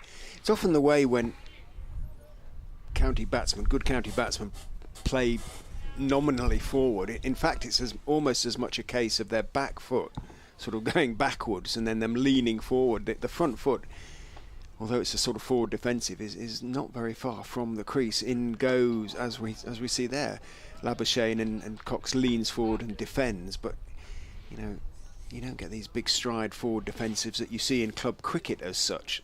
They lean forward, but they give themselves time.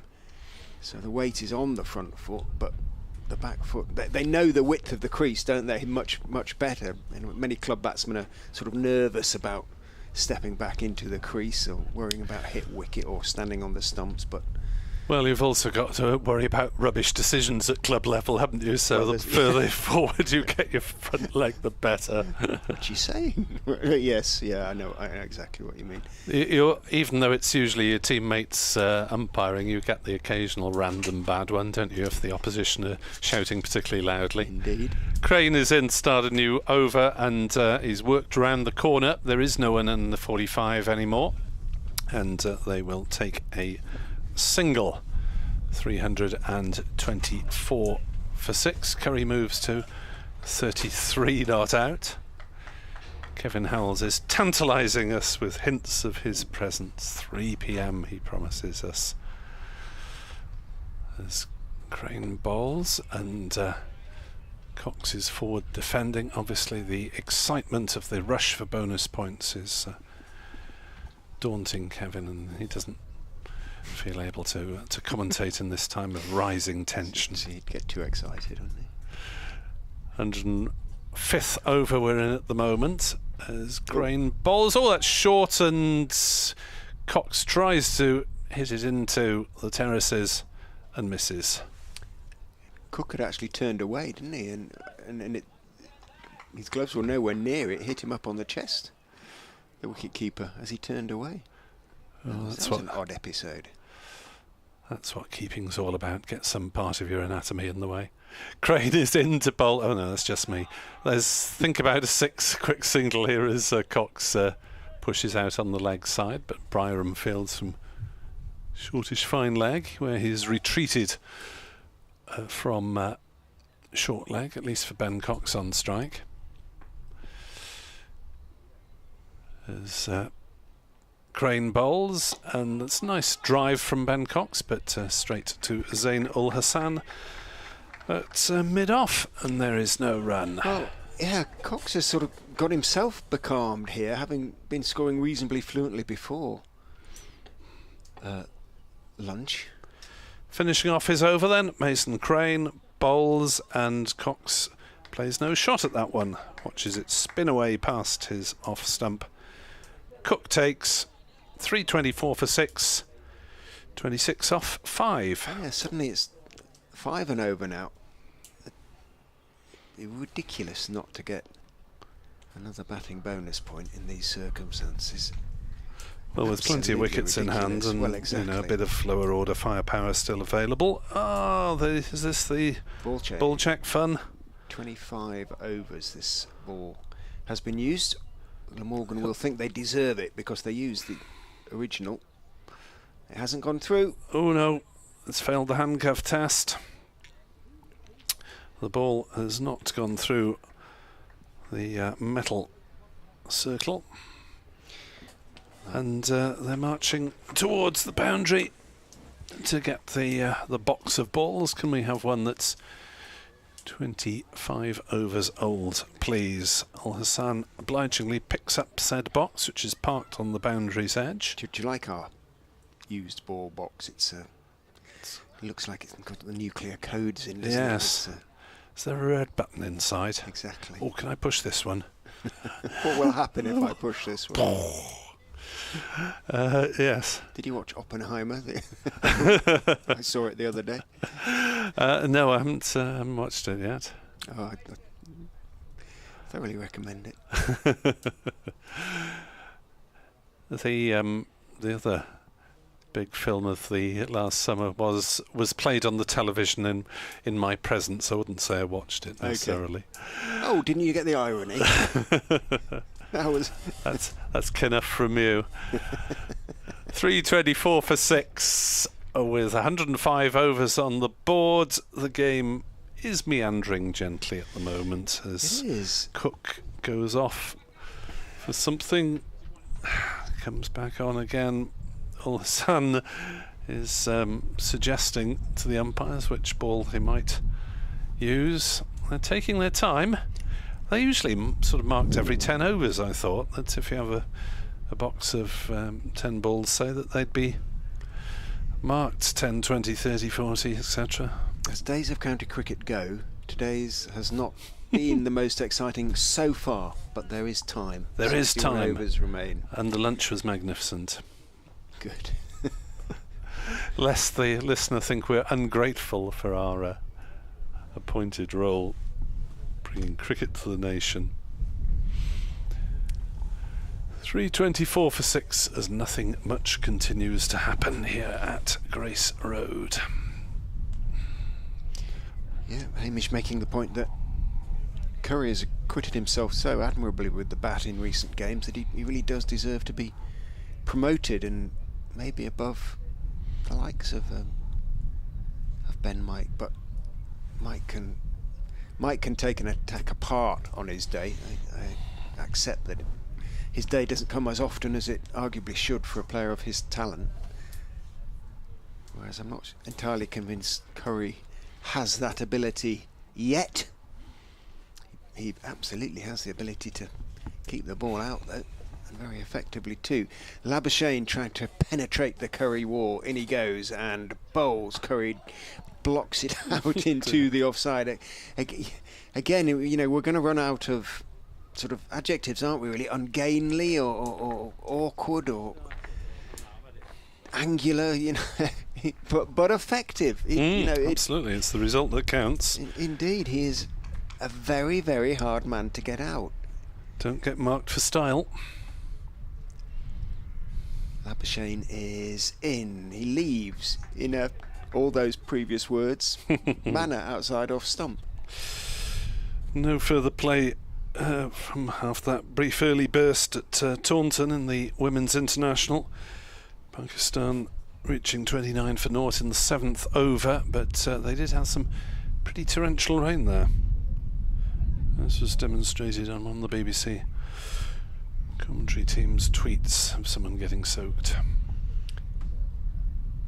Labuschagne is in. Curry plays it very well because it bounced up on him a little bit just as he sort of crouched forward, and he managed to deflect it down to third man. Labuschagne is telling Curry, I suspect he's now talking to North East. It may have been he was directing his comments to North East and Curry was in the way, but I promise you that Curry will not be affected in one iota by anything that is said out there to him.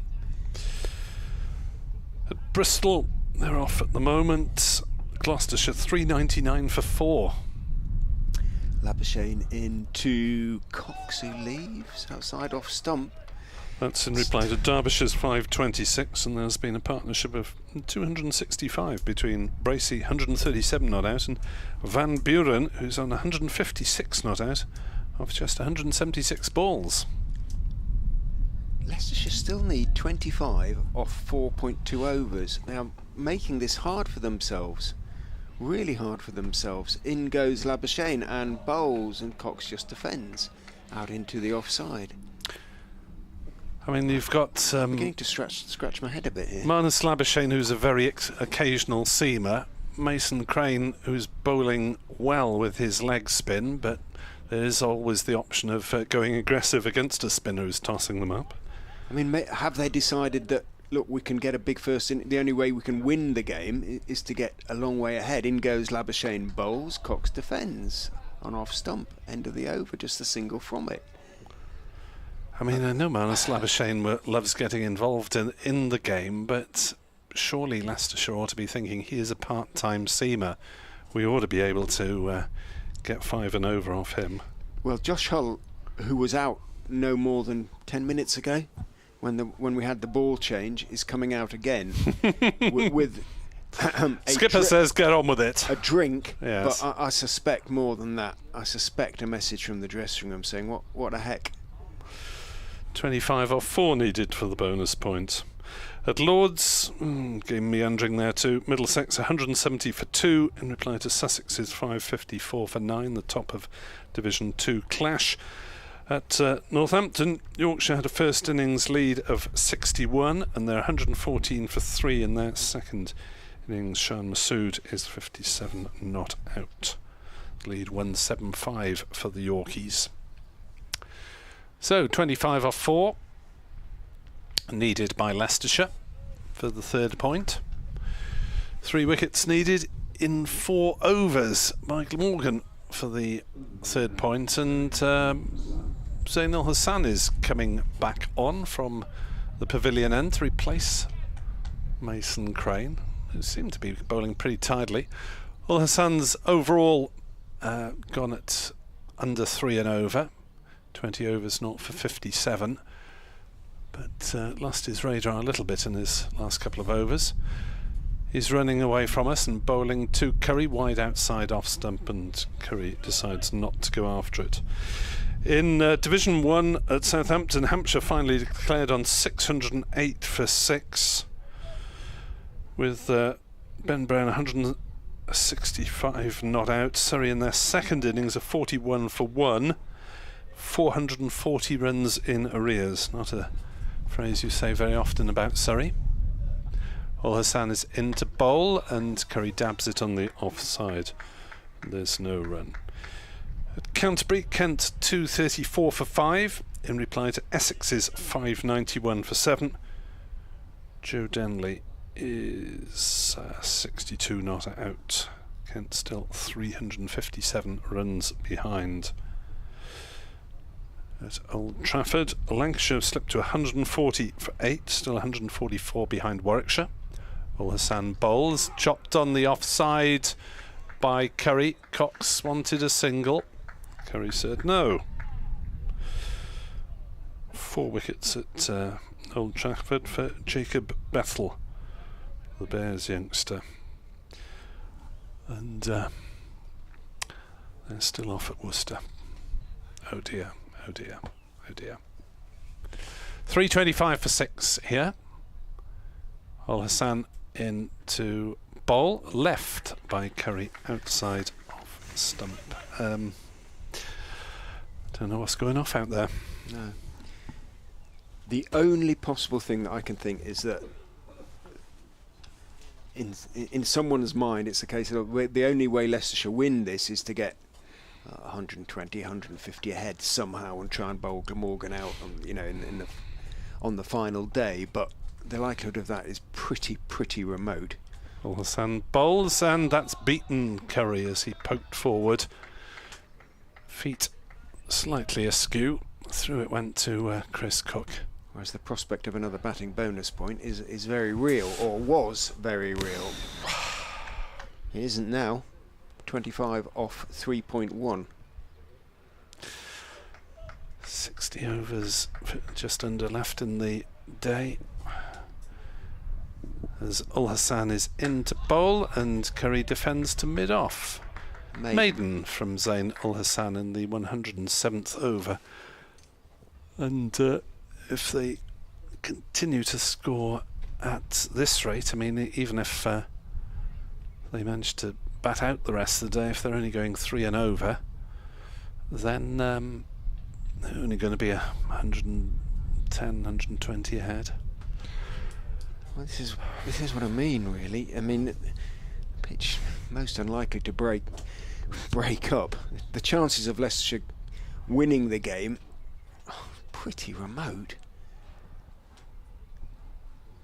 And the Upton is coming back on now, removing large amounts of dust and dirt from the footholds at the Bennett end. A bit more pace for the batters to work with, maybe, if they're playing shots behind the wicket. I suppose, but, well... They're actually going to have to play really positively now to get 25 off 3, aren't they, for the third batting bonus point. Exactly. You know, suddenly it's sort of demanding shots. 8 and over plus. Well, who knows? Van der Hoogten into Ben Cox, who defends on off stump out into the offside. More demanding of shots than a thirsty audience in the local nightclub on a Saturday night. Very good. What's a shot cost these days in the no idea. clubs of Cardiff? Plenty, No I suppose, idea. Isn't it? I don't have any young persons in the house anymore to report back on such matters.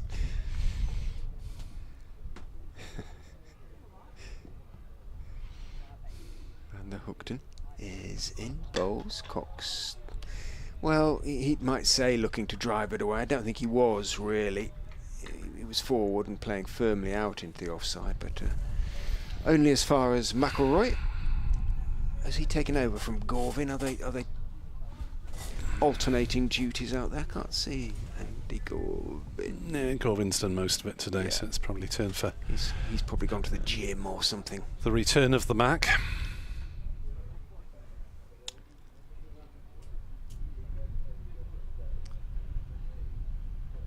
Hooked bowls, tucked by Cox out towards mid wicket. A good diving stop there by who's there? I think it's Root. I think it's Root. Dive to his left, but he was scrambled. No, it's Carlson. It's Carlson, yes. And the enthusiasm which he scrambled after it just kept Cox from taking on the single that probably was there. He did get his left hand to it, just pushed it up towards mid-on in the end, but his teammates gave him a gently amused round of applause. Van der Hoogten is in and bowls. Cox leaves outside off stump. The ground staff have gone to the covers. Actually, you can see a bit of a shower over, but it's over there. It's that's not very good for over there doesn't work hugely well in audio commentary. It is south of the ground, but it's sort of southeast-ish. And it might just slip by to the east, so hopefully it's a precautionary visit to the covers by Leicestershire's ground staff, rather than something that they know is about to happen. On the other hand, Leicestershire are playing in such a dilatory manner, you wonder. In goes Van der Hoogten and Cox defends, so it's going to be another maiden almost certainly. Well, perhaps it's a comment by the ground staff on the batting performance. If you're going to play that, there's no point in you being on there. It's just absurd to me. But anyway, I genuinely don't understand what's happening. Why Leicestershire haven't pressed to try and get this extra batting bonus point that was available to them.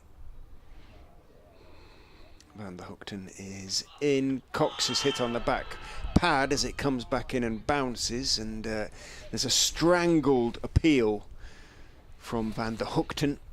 He knows that did far too much, or somehow he managed to get one to bounce and come back in at Cox and bounce out into the offside. But it was the maiden as predicted. 21. Oh no, did he? Was there a single off? No, it was maiden. It was a maiden. Yeah. 21 overs, 3 maiden. No, it isn't, because they switch it so quickly on the board, don't they? They replace the bowler who has just bowled with the bowler who is about to bowl very quickly after the final ball. In a blink of an eye. So, apologies, but it was a maiden, and Van der Hoogten does still have a very impressive return. I think it's 3 for 56 he's got at the moment. Curry 34, Cox 22. Leicestershire need 25 off 2 overs for another batting bonus point. Are they going to start swinging? Ul Hassan is in to bowl. No. Curry plays no shot. Well. Our ghast is flabbered. 325 for 6. There's not going to be enough time for Glamorgan to set up a run chase in this game with a third innings declaration, especially a bowler down. So I suppose Leicestershire have to try and get a long way ahead. but they're not giving themselves enough time to do anything in the final innings anyway. In the third innings of the game, rather, the Glamorgan second innings. The way they're both playing, these two, I mean, Messages, well, the 12th man did come out sort of very unnecessarily, but he clearly didn't say, or if he did say that he's being ignored, crack on. Perhaps the message was, forget it, just bat. Al-Hassan is into Curry, who leaves another ball go outside off stump. At the moment, you'd think they were playing for a draw after tea on the final day, and they were 6 down in the second innings. It's not the positive approach that was much talked about. McIlroy comes in from the deep to save a single at point. North East has brought all his fielders in. Why not? 2 slips and a gully in fairly close attendance as Curry plays on the offside to Carlson at cover, and there's no run. And the bowling is tight. It's decent, it's accurate, but it doesn't look as though it's a minefield. Ball doesn't look as though it's swinging wildly around from our distance anyway.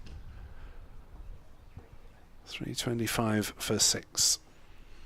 Al-Hassan to Curry, who leaves a ball that comes back in a little bit and goes through to Chris Cook. Well, 325 for 6. It has remained for the last several overs. And the Leicestershire innings has stalled. Al-Hassan bowls to Curry, who edges down into the slips. The ball is blocked. There is no run.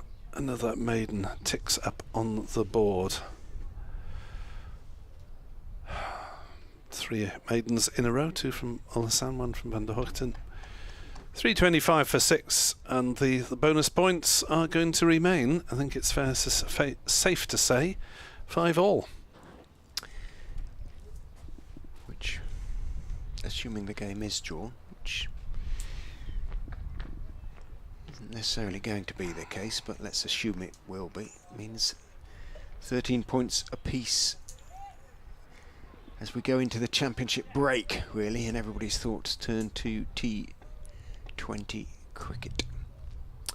Van der Hoogten, though, his thoughts will all be about a fifer on his first appearance of the season, on his return to the Glamorgan team. And he goes and bowls. Cox looks to turn it down the leg side. There's a very belated appeal from Van der Hoogten in response to Cook. And Carlson was sort of, well, joining in the fun. Yeah, I think so.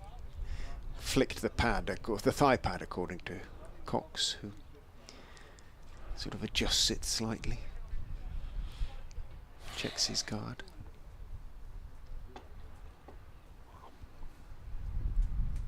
Waits as Van der Hoogten is in, bowls to him, drives, doesn't time it, runs out to McIlroy in the covers, stays down on one knee. Ben Cox.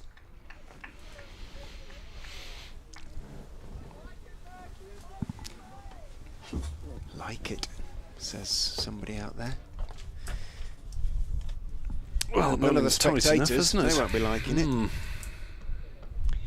Ground staff still at the covers, but that what looks to be a shower, as I said, drifted to the east.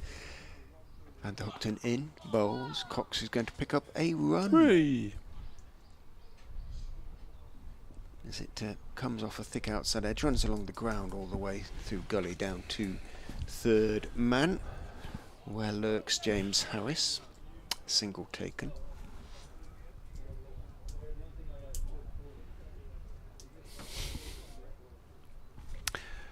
It's very difficult to explain. I'll be interested to hear the players' views in our post-match interviews, or post-day interviews, about the way in which this game has stalled.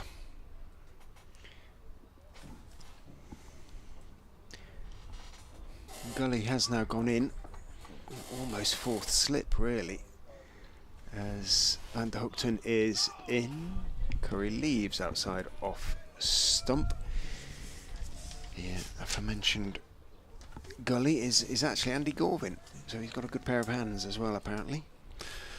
He is occasionally part of the slip cordon, so it's not a huge surprise.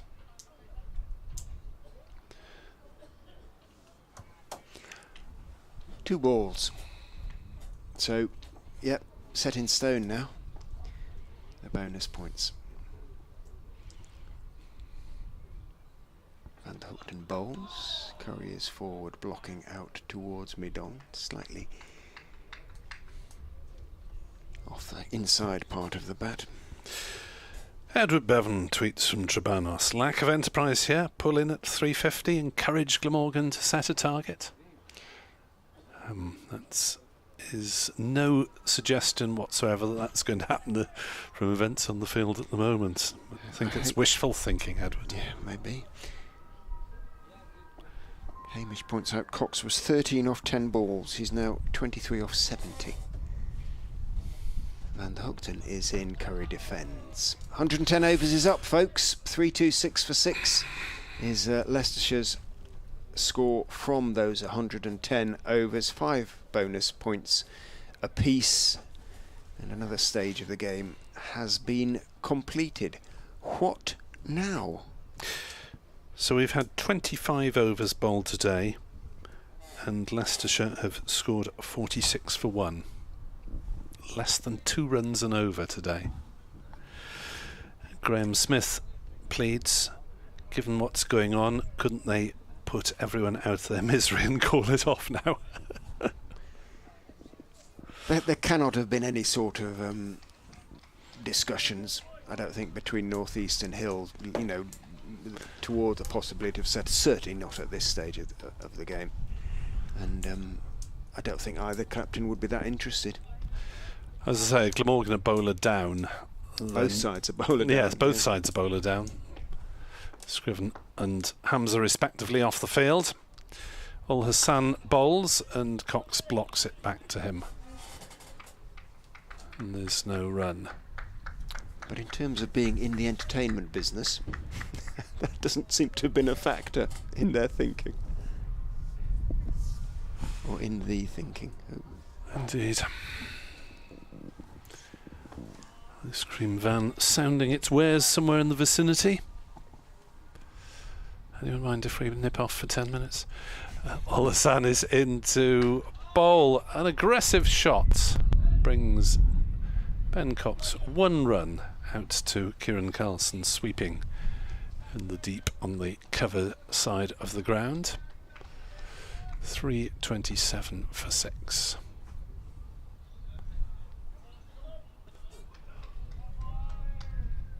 So, yeah, the absence of a bowler on either side will not encourage aggressive intentions with the ball anyway. As Ul Hassan bowls down leg side, Cook takes. Curry tried to knock it away but made no contact. 60 behind then, Leicestershire, with 4 wickets in hand. Batting to come Mike, the injured Scriven and Salisbury.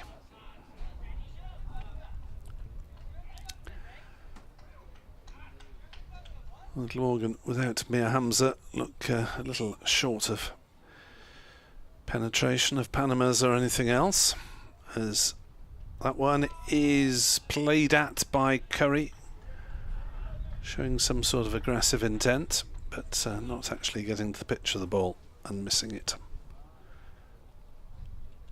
3-2-7 for 6. Should I encourage the Glamorgan supporters to set off a slow hand clap, or do you think they'll have dozed off by now in the post-prandial stupor?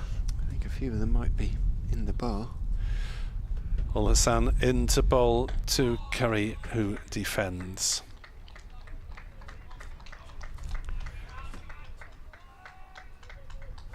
So the wicket fell in the 88th over, that of Hanscom.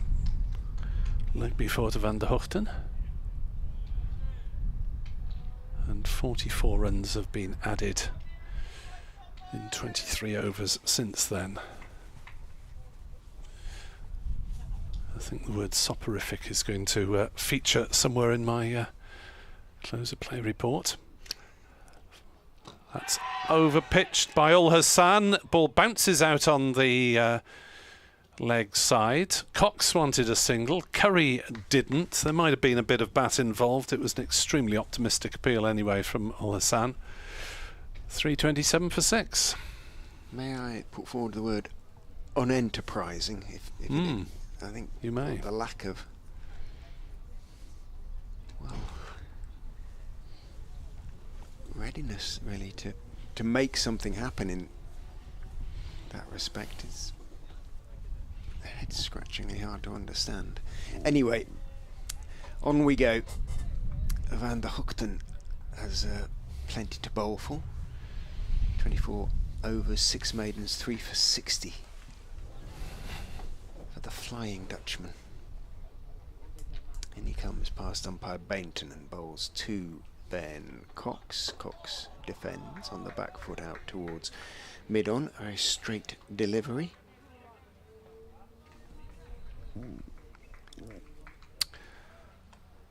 If Leicestershire managed to get 100 ahead tonight, would that put any sort of pressure on Glamorgan, you wonder? If we were to get a full day's play tomorrow? It is the only possible explanation, isn't it? That they'd rather not risk losing a wicket. In goes Van der Hoogten, bowls, driven in the air, caught and bowled brilliantly. Well, if that was the thinking, it hasn't worked out. He pushed firmly at the delivery, the straight delivery. Ben Cox, low down, taken to his right, two-handed, inch off the ground by Tim Van der Hoogten, brilliantly. That was a fine catch, really, wasn't it, by any sort of fast bowler, particularly one in his comeback game, who's in his 25th over. Got down really well there and deserved his 4th wicket out of the 7 that have fallen so far. 7 for 327. In the 112th over, and apologies to members of the Cox family who may be following this, but hopefully something more exciting will happen now. Well, Ben Mike comes to the crease. He's jogging out with intent. He always plays positively, Ben, really, so one hopes so, but that was an absolutely baffling period of play, and I just don't see what Leicestershire were looking to gain from it, or were hoping to gain from it. 13 off 10 and then finished with 24 off 74.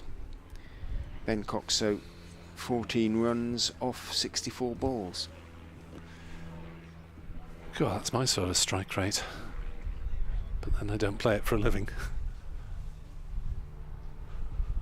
Really hard to understand. Anyway, Curry has a word with Ben Mike. I wonder whether Scriven will bat. I mean, would normally come in 9 or 10. There's only he and Matt Salisbury to come now, after these two are parted.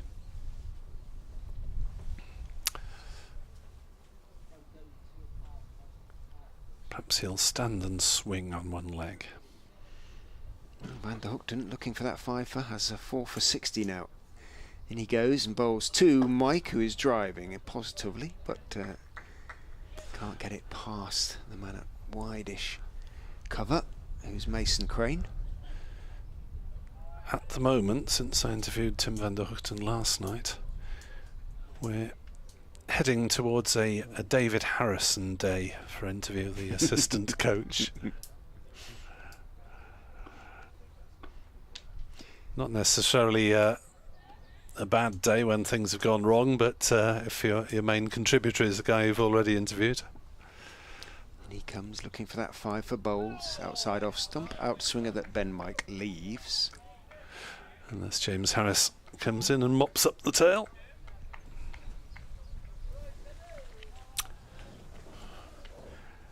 Might be tempted to get Crane back on. He's effective against lower order batters.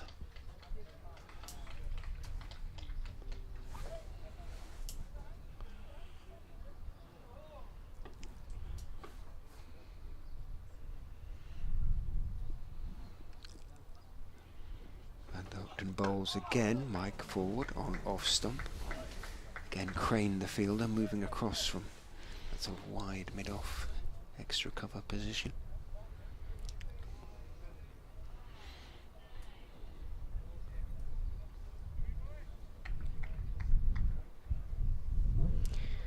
The score at lunch, 300 for 6. 300 for 6, yeah.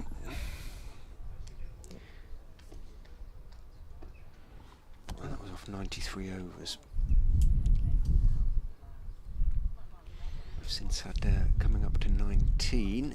Oh, bowled him! Van der Hoogten has his 5-4, went for the drive, might have been a little inside edge onto the pad, and it looks like the end is going to come quickly then for Leicestershire. And again, it sort of begs the question about what the thinking was behind the sort of go slow post lunch, but whatever it was, it isn't paying off. So Ben Mike comes and goes in just the space of just 3 balls. Yeah, a little bit of inside edge onto the pad, went onto the off stump, and Van der Hoogten is now looking at figures of 5 for 60.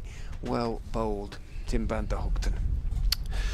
Yeah, showing what Glamorgan have been missing during his absence for the opening weeks of the season with nasty calf strain. And he really has run in hard, bowled with purpose, bowled more overs than anyone else in the side in the absence of Mir Hamza with a hamstring problem, and has done a fine job for his team in putting them in with a chance of a first innings lead, as not one but 2 batters come out from beneath us, which indicates that Tom Scriven is going to bat with this hamstring problem, and Louis Kimber is going to act as his runner, which always adds to the possibilities of amusing confusion. Double wicket maiden. Wow. With Tim Van der Hoogten. So Mike departed 4th ball. Now, the only area of batting in which...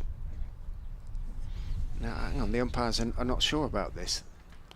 I'm not sure about... Are they? Well, the injury was incurred during... Oh, it should be fine. Yeah, it has to be fine, doesn't it? Well, they were on their... There were discussings and they were on the walkie-talkie, but it can't be about the legitimacy or otherwise of the runner. It was very much incurred during the game. Yeah, there are various restrictions in various forms of cricket, but yeah, no runner if you come into the game with the injury. Oh, absolutely. But not. Isn't it one of the forms of limited overs cricket? It's restricted as well. Not sure. 3:27 for 8 as Ul Hassan starts a new over, bowling to Curry, who edges that one towards Gully, and it's fielded, and there is no run. Curry not the greatest runner between the wickets, not the greatest caller of a run between the wickets, which will add to the possibilities of confusion. So Kimber is the non-striker at the moment. Scriven is off at square leg. Umpire Bainton is at point. And Ul Hassan is bowling to Curry, who is pushing forward, playing it down to backward point. And there is no run as another shaft of sunshine illuminates Grace Road, and what has not been a hugely illuminating afternoon generally. But fear not, dear listener, Kevin Howells is at hand to brighten things up generally. He's going to explain what Leicestershire were playing at throughout this post-lunch period. The deficit is currently 59 runs, 60 runs, and now 59 or even 56 as Curry's got that one away through the leg side. He's found a gap and it's run out to the ropes at mid-wicket. And Curry gallops on to 38 not out, 331 for 8. Matters not in terms of bonus points, they are fixed at 5 all, unless of course there are problems with one of the sides over 8s. Glamorgan is back to level, having been -1 at one stage of the game. And Ul Hassan is in to bowl, turned off his legs by Curry for another single, bringing the stricken Scriven onto strike. Hampered by a hammy. Yeah, just how stricken we're going to see. He's been moving okay in the from what we've seen of him off the field, Tom Scriven, and he's been batting very, very well this season. There are 2 balls left in the Ul Hassan over. The field remains similar. The slips and the gully are fairly close in acknowledgement of the pitch not offering a great deal of carry, especially to the medium pace of Ul Hassan. Striving away, bowls, and first ball is left by Scriven, who managed to get his left leg forward in approved fashion before playing no shot. 332 for 8 as the ball is returned eventually to Ul Hassan at this pavilion end of the ground.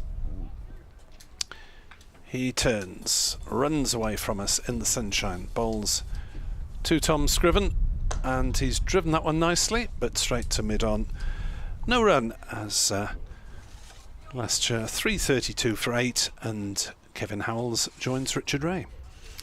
He goes off to update BBC Wales, and perhaps then pay a visit to the Friends of Grace Road after that. Not a hint, you understand.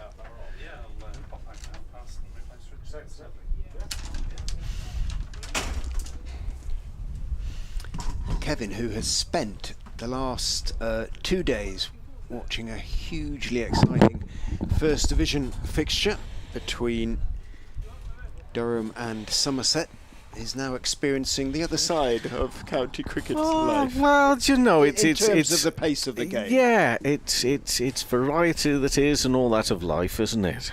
And you know as well as I do that whilst things may have been as they are up until now, it's all going to happen, and you'll say how and why.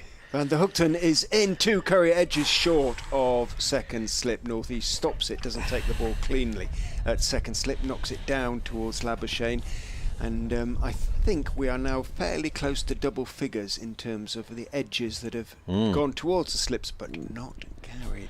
Yeah. Well, obviously I've been keeping as close an eye on as much as I can today, whilst and I came all the way down here to sit with you boys and enjoy this game, but I'm slightly distracted and have to do other jobs up until a few minutes ago. But and the Hookton bowls to Scott Curry, who jumps into the A, stayed on the back foot, the 6'5", well, I'm going to say all-rounder now. He's predominantly a bowler, of course, but the way he's batting of late suggests his potential as an all-rounder. And then he sort of dropped down, really, as though it had stayed low. We haven't quite had the low bounces we were getting yesterday evening, but yeah, 1 or 2 are staying low, and if one of these sides can get any sort of first innings lead, and at the moment it looks like it's going to be Glamorgan, you never know. In goes Van der Hookton, bowls down the leg side, turned nicely by Curry out towards deep backward square, sprinting round. Zain Ul Hassan picks up, and Leicestershire settle for a couple. Good throw. And Kieran Carlson, who'd got in position to relay it on to Chris Cook, has to watch it sail over his head into the appropriately daffodil yellow gloves of Chris Cook. Curry on to 41, approaching what might be his second first-class century in as half century even. Get ahead of myself, in as many innings. Waits with back raise as Van der Hoogten is in. Bowls to him, goes past the outside edge. There is a, well, almost a celeb appeal. That North East started running in from second slip as though it was a sort of done and dusted affair. Labuschagne took a couple of steps and raised both hands. Van der Hoogten really didn't do anything though, did he? And certainly the man who counts, umpire Bainton, did absolutely nothing. So, but the way he did nothing, as you say, it was almost as if the bowler was saying, well, that's just a matter of course, he's nicked it, hasn't he? He's gone. And kidology, maybe. Van der Hoogten, 5 for 62, turns, runs in, bowls to Scott. Curry turns him off his legs again. Might get 3 this time because it's a little bit wider of Zain Ul Hassan. In fact, it's going to be Kieran Carlson sprinting back, who is going to pick up around about a yard inside the ropes at on the Milligan Road side of the ground in front of the manual scoreboard. Gets his throw away, throws himself off his feet in launching his throw from a good 90 yards towards Chris Goodwin. I kind of winced there because I could feel my shoulder popping as throwing from the boundary these days is not what it used to be. Putting yourself in their position, out there with them. I'm afraid those days. Which, yes. No, sad to say. Alas. You just let them do it. Let them do it. Van der Hoogten to finish his over is in to Tom Scriven, who does look a little bit restricted. I think it's his right hammy that is that has been injured. To what extent he's not sure yet. I think he's due to have a scan tomorrow. Because obviously, well, actually not tomorrow. It'll be on Tuesday. But he isn't moving freely, is he, out there, really? So, how much part of the blast plans? He's a very good all-rounder, and he's an absolute gun fielder. So I think he would have certainly been a member of the T20 squad for sure. And he would have expected to bowl, to been one of the sort of 5 or 6 bowlers called on during it. Yeah, I would think so. Yeah, it is a little bit of a blow early on for Leicestershire. He does rather limp off to square leg, but hamstrings. It doesn't seem. I mean, he is limping, but it doesn't seem to be huge discomfort. No. So hopefully that is an inkling as to maybe it's not going to be that serious. But Curry's on 44. Start of this next over, bowled and just fended back to the bowler for no run.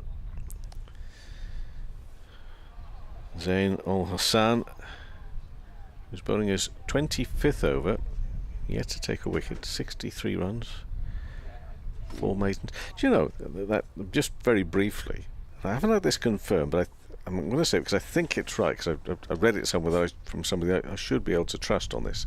The game I was at, Durham versus Somerset, as Ul Hassan comes in and bowls and again push for no run into the offside.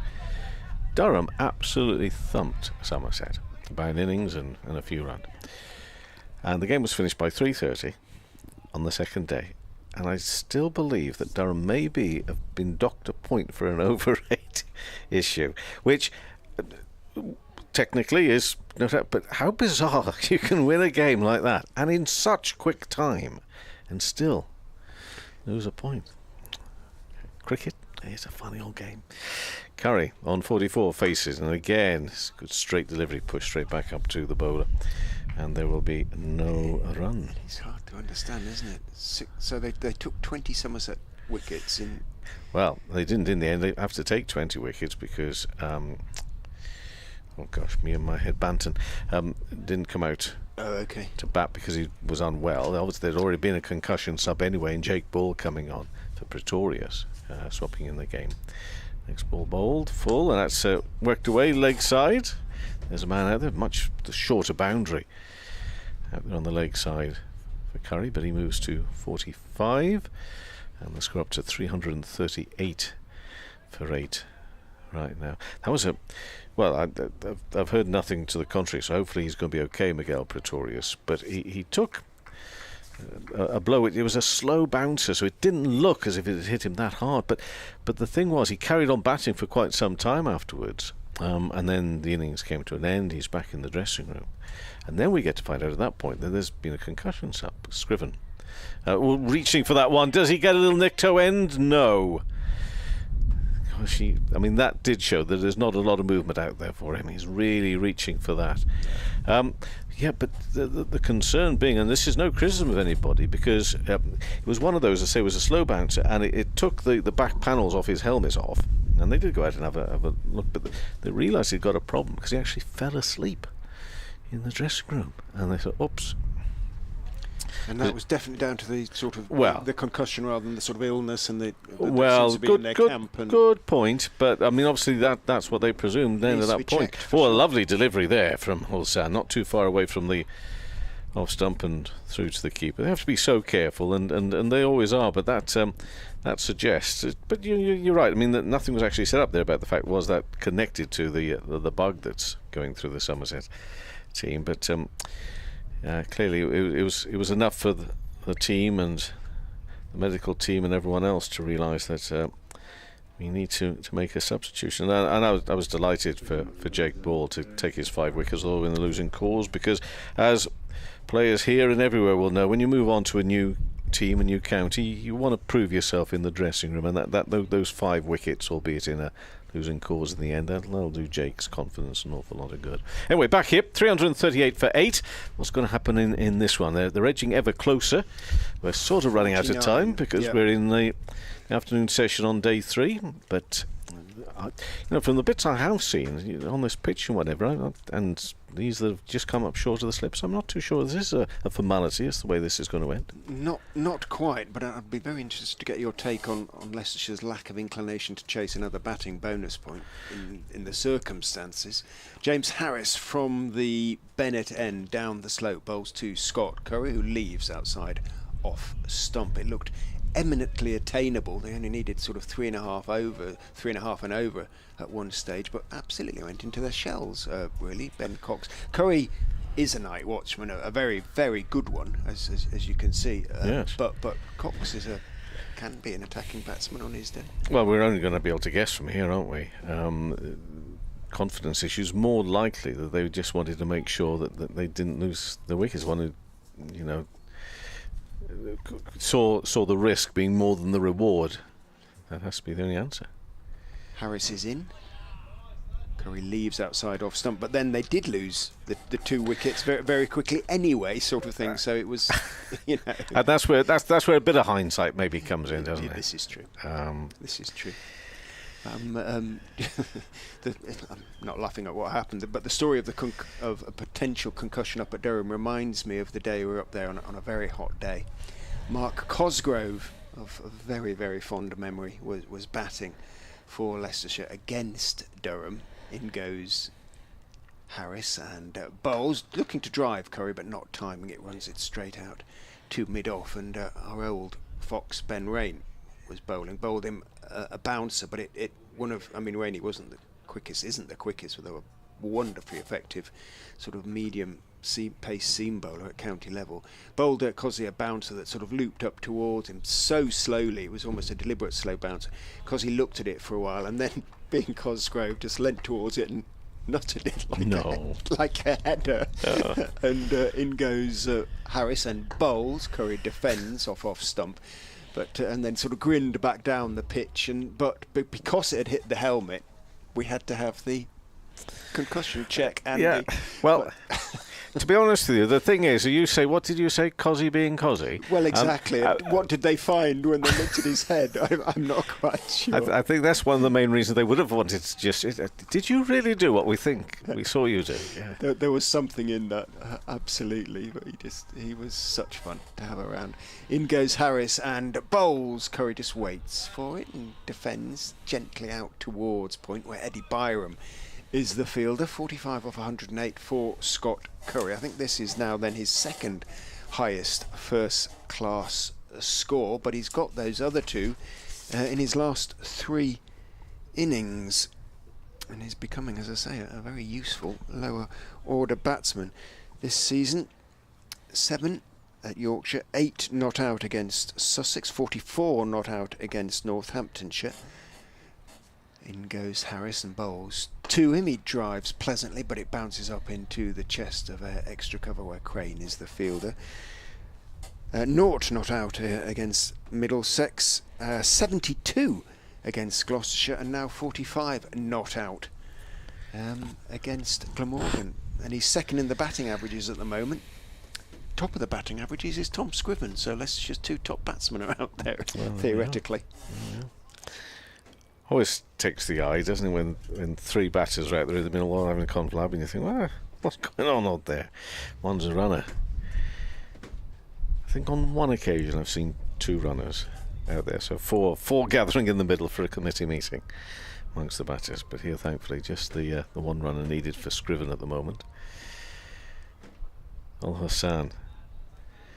And that ball is 26th over. Still looking for his first wicket, but looking for wicket number 9 in the innings. And he's bowling to Scriven, who's yet to get off the mark and gets bat onto that into the offside for no run. So yeah, large parts of this where you think not a lot's happening, and then we've seen those 2 wickets go down, and there have been occasions, I've noticed them obviously myself. Oh my gosh, look at Webby. I should be concentrating on the cricket. I will get back to the cricket in just a moment's time, but I've seen those that have fallen just short, and I'm just wondering just how confident Look at the size we of could be. those A, steady, we need to explain what we're talking about. It's worked away to mid-wicket, a little uppish. But not out. We're simply getting carried away by the cake. Now, as you know, I don't make enough trips here to the old Grace Road and to the Uptonsteel County Ground. But over the years, I've made quite a few down the years, and the old Meat Cafe and Bar is right up there as a place you must always visit. And that's the reason why on the left-hand side, Al Hassan drives, won't get past the fielder. And no run. Now the thing is, you've been here with him for the last few days, okay? Nick Webb, you've been with him. So he's got several plates of cake. Now, does that mean he's going to share those, or are they all for him? I'm hoping the former. No, Nick.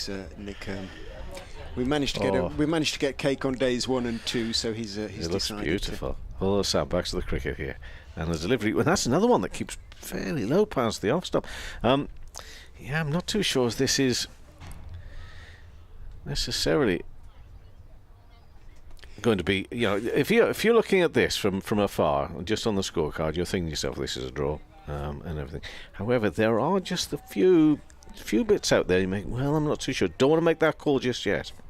It's too early to make that call. It's I'd say something like 98% certain, just based on what I sort of have seen over the years. Yeah, some of the pitches are beginning to die a little bit. They're getting very old. Okay, Al Hassan bowls, and again another one keeps very low, but you can keep low past there. If they're straight and they keep low, he's in trouble. They're big but trouble.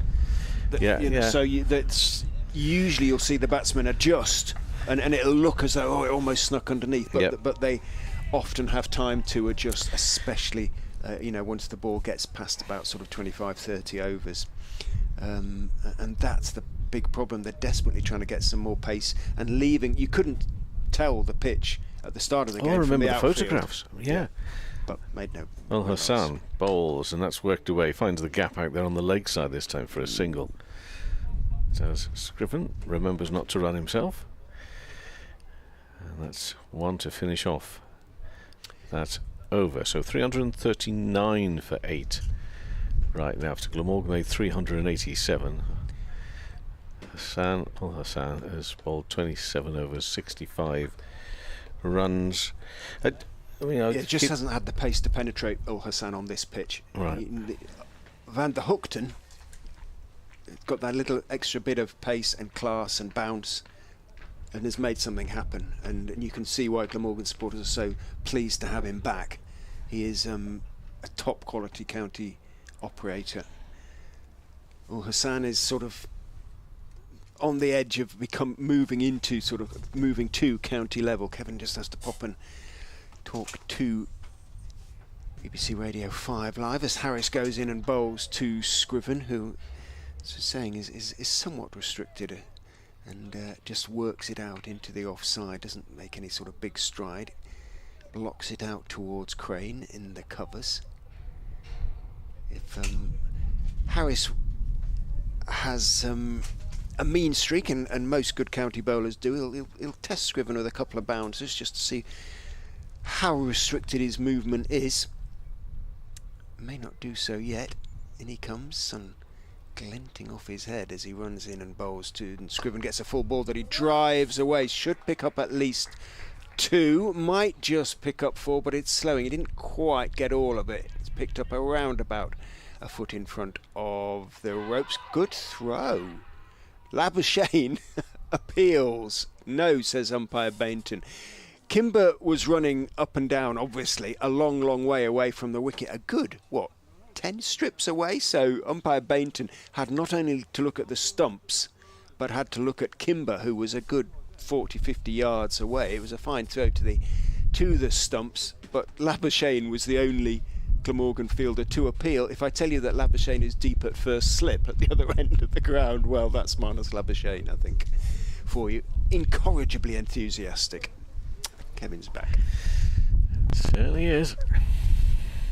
Harris is in to Scott Curry, who defends back up the pitch into the stumps at the far end. Louis Kimber, the runner for Tom Scriven, had gone nowhere. 342 for 8, Curry 45, Scriven 4.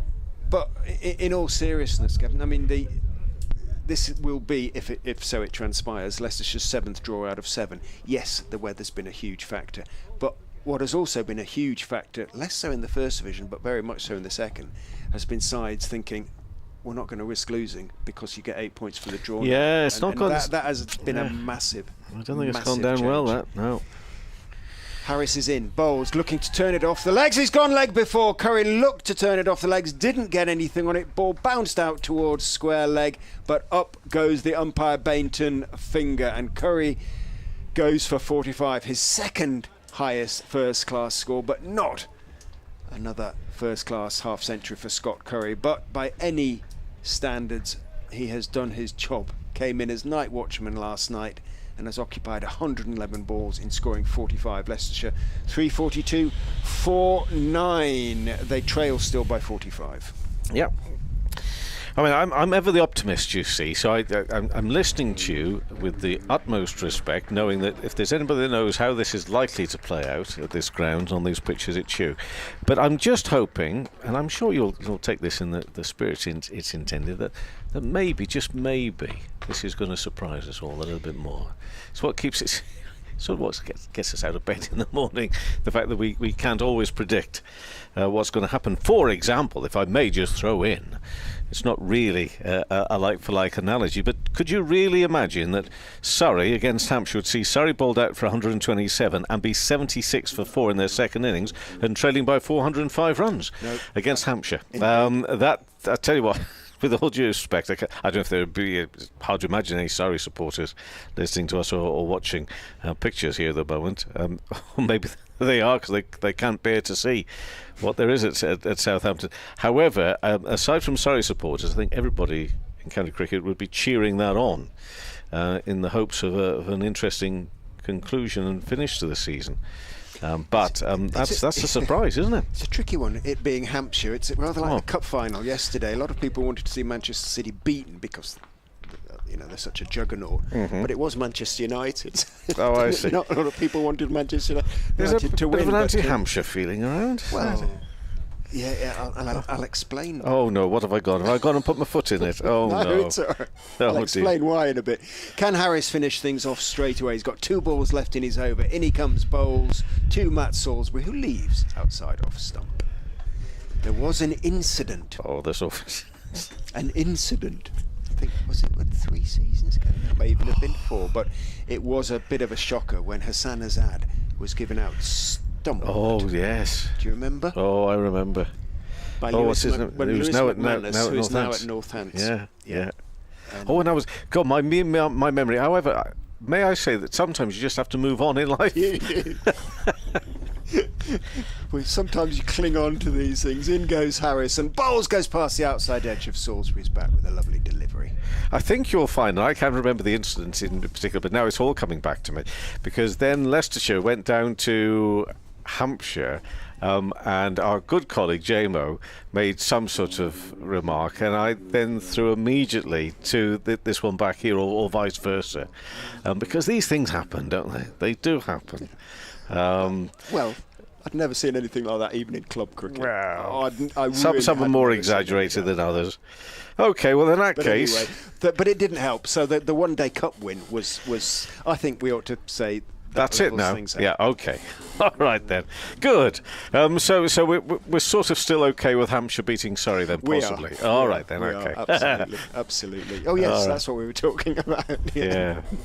And spin being the story also in Division 1 at Manchester. Okay.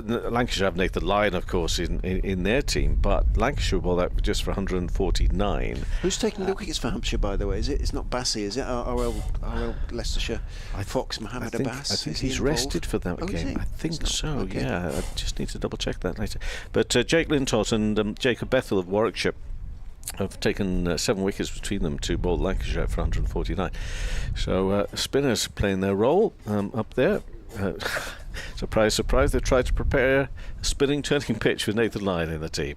Hey, talking of which, here's Mason Crane, and Crane is in now to Scriven, and that's worked away down behind square on the leg side, and they will pick up one.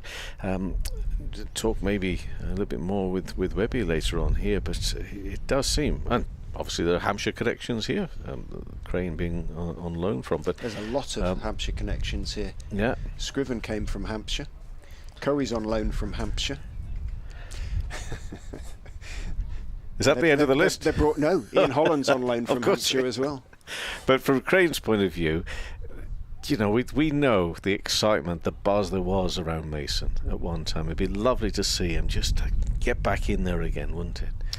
And as I always say with these things, I have to bear in mind that maybe people think, well, not now, not against my team, but and this is just dabbed down to Harris to do the fielding down in the Gully region for no run. But as I don't have a favourite team, it's often about individuals, and you want the individuals to do as well as possible. And you know, for Mason, he clearly has a huge amount of talent and skill.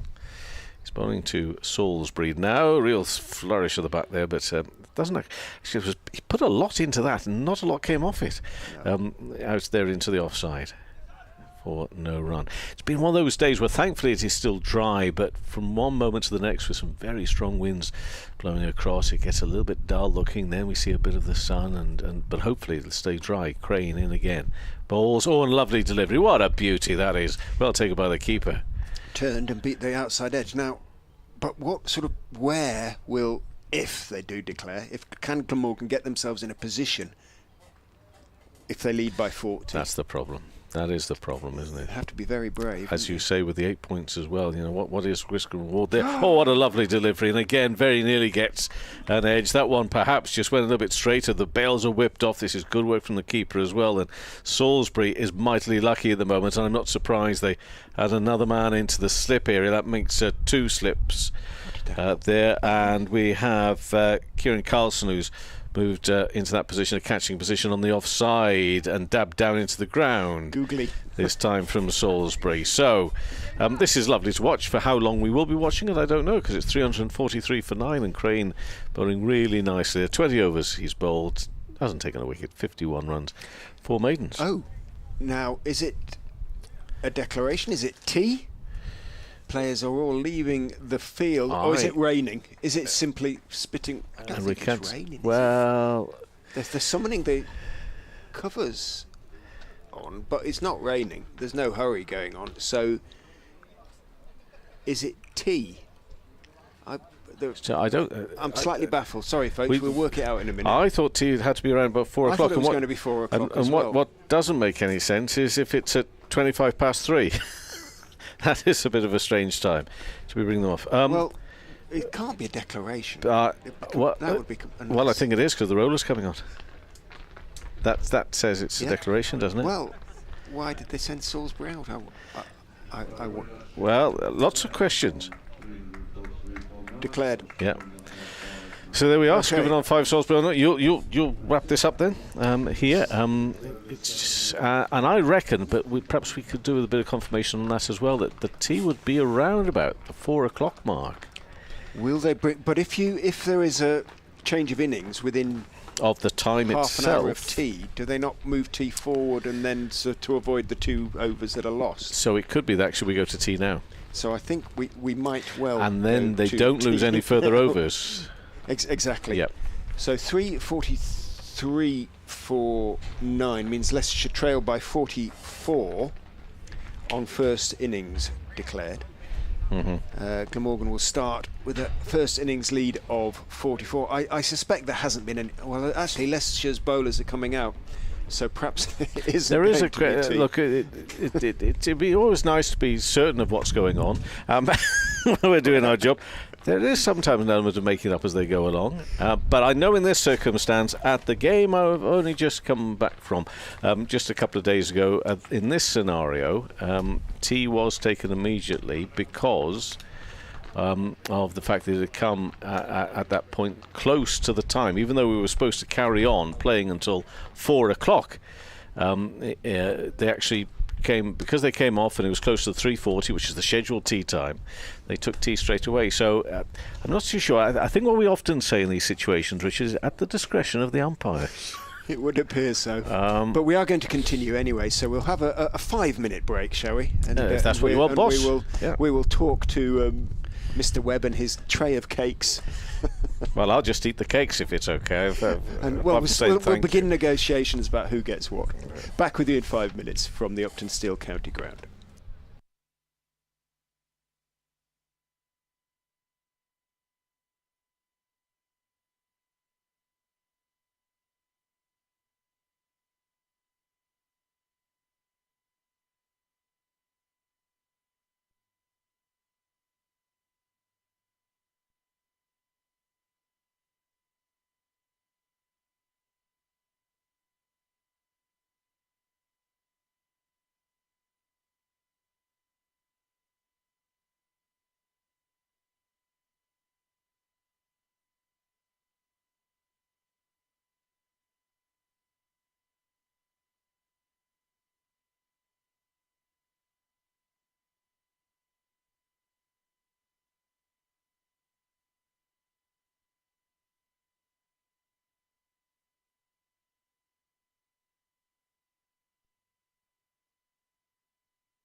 match for his new county, having joined from Hampshire on loan, and he'll around the wicket, and Byram plays the first ball to point, and there is no run.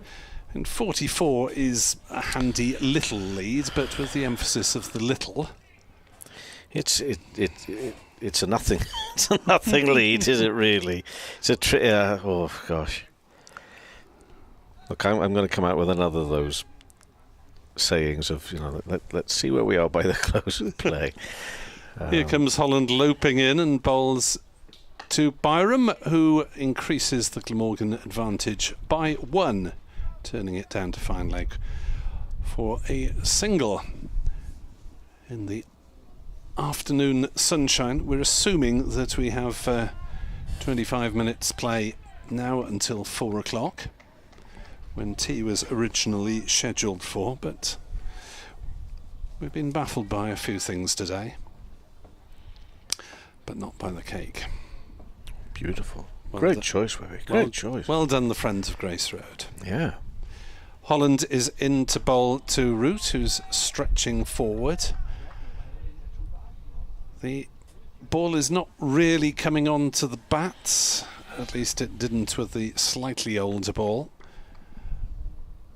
And the ball is keeping a little low on occasions. If that gets more regular, then batting could become very arduous, but Leicestershire seemed to find batting arduous anyway in that afternoon session, which is still continuing, of course, in the afternoon session, as that is driven by Root. Bowler can't get a hand to it, but it's fielded at mid-off, and there's no run. Ian Holland wearing 22.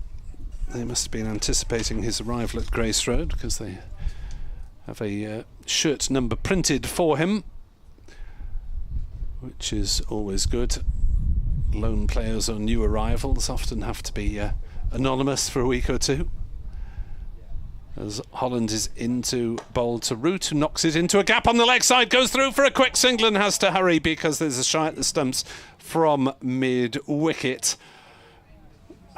Root was in the right postcode, but might have been struggling a little. That was a real get-off-the-mark sort of single. Yeah, it was. Tricky, wasn't much of an angle to work with. Ben Mike, I think, with a throw. So he had more than one to go at, but it still was a very tight angle with the throw, so a little bit fortunate maybe, Root. As Holland is in to bowl, outside off stump, Byram plays no shot. Both of these batters got reasonably set in the first innings. Root was out for 40 in the 24th over, and Byram went on to top score with 86 in his best performance of the season. Thus endeth the first over of the Glamorgan second innings. They are 2 without loss, leading by 46.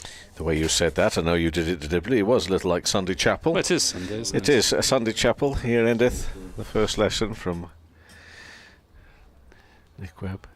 I've not seen you since we went to our colleague Bob Hunt's funeral last Wednesday. And the reason I mention this, you might think it's a bit random off the back of that, but Bob being Bob, and the funeral, they walked out in the service to Zorba the Greek. and the best bit, and please, we're obviously very sad, we greatly miss him, but he was a wonderful character, Bob. But the best bit was the fact that one of the vicars, and they had 2 vicars walking out, burst into laughter when they realised they were trying to keep up with the pace of the tune. So they walked out. Start of the next over, round the wicket, in and bowls and defended by Root into the offside. So rest in peace, Bob Hunt. We miss you greatly, but a great send-off. It just had to be your funeral where everybody walked out to Zorba the Greek. It was terrific. I wonder if there was any hummus supplied. Oh, there was plenty. Post. Well, I went to it actually. There wasn't. In all truth, good point. We should have been asking. Hummus there because, for those of you who don't know, Bob commentated on Forest Green Rovers, the nation's first vegetarian football league club. Root on 1, meantime here, and this ball from Salisbury driven into the offside. Bright, lovely. The weather at the moment, but no run. Carry on. He was talking, you were explaining the story. Where it was when they actually got into the football league. When they got into the football league, that was part of his valedictory commentary. And when the The final whistle went in the match that clinched promotion to the hallowed land of the Football League. Yeah. Root on one, Byram on one, but it's Root facing 2 for no wicket at the moment. Glamorgan's second innings defended by Root, so there still will be no run. This lead is 46 runs for Glamorgan. And nice to see that his son, I believe, took over his football commentary duties. Yeah, I think they were both, at least at one point. Yeah, I think they were both working actually together on it Right. over quite a few seasons. And yeah, Billy, his son, is rightfully very proud of his dad. Terrific stuff.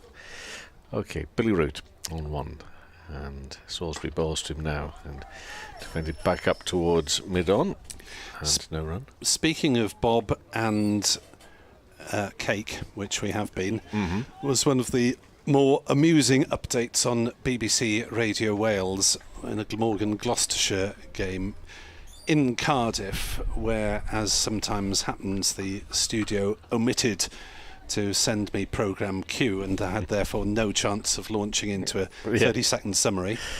Salisbury comes around the wicket into Root, works it to wide mid-on, no run. So the nation at 4 o'clock in the afternoon, or whatever it was treated to a 30-second discussion of what cake Bob and myself were looking forward to in the forthcoming tea interval, with probably no mention of the score whatsoever. Oh, Bob. It wasn't his fault, it wasn't my fault. Oh, no. I'd have loved to have heard that, how the newsreader responded. Bob Hunt for you there, everybody.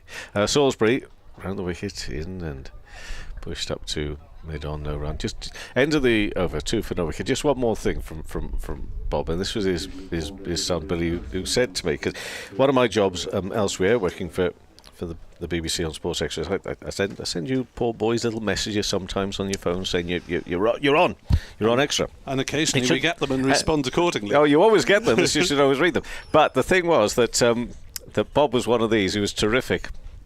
I knew straight away that when Bob had seen his message, because all of a sudden he changed. And his son said, he always changed, didn't he? He became a little bit more whatever. And I said, yeah. I said, but it only lasted a couple of overs. I said, we got the Bob we wanted and needed after a couple of overs, him trying to be posh. Holland is in to bowl, and Byram defends on the offside. And there's no run. That's probably something that you notice quite a bit, being at the centre of operations, and you can probably hear when we get the message, because there's an instant recap on the state of the game, and probably a little bit of a moving up through the gears from your commentary teams sometimes around the nation. There's usually a groan somewhere along the way when you've got the message. Here's Holland in to bowl, outside off stump, no shot played by Byram. No, it's all good stuff. Good stuff. 2 lefties opening up for Glamorgan then, Eddie Byram and Billy Root. Eddie Byram finding some welcome form in the first innings, having had a delayed start to the season with a dislocated shoulder.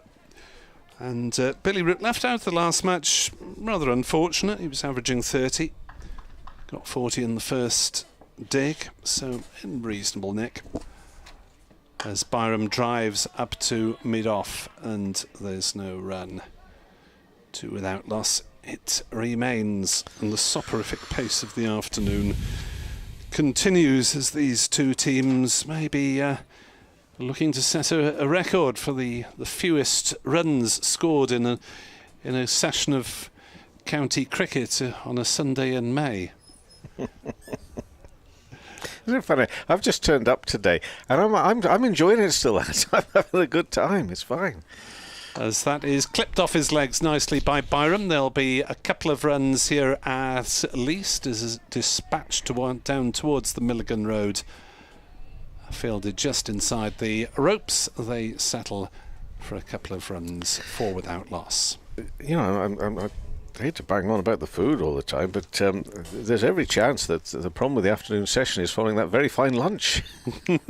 That's why I'm delaying my cake intake slightly. Everybody gets here. Maybe that's the big impact on the players. In comes Holland and bowls, and that's driven nicely onto the offside by Byram, but fielded by Patel at cover, and there's no run. 48 remains the Glamorgan advantage. I hope the players didn't tuck into as rousing a Sunday roast as we did, otherwise that would be a justification for not moving for several hours. Do they get their own food?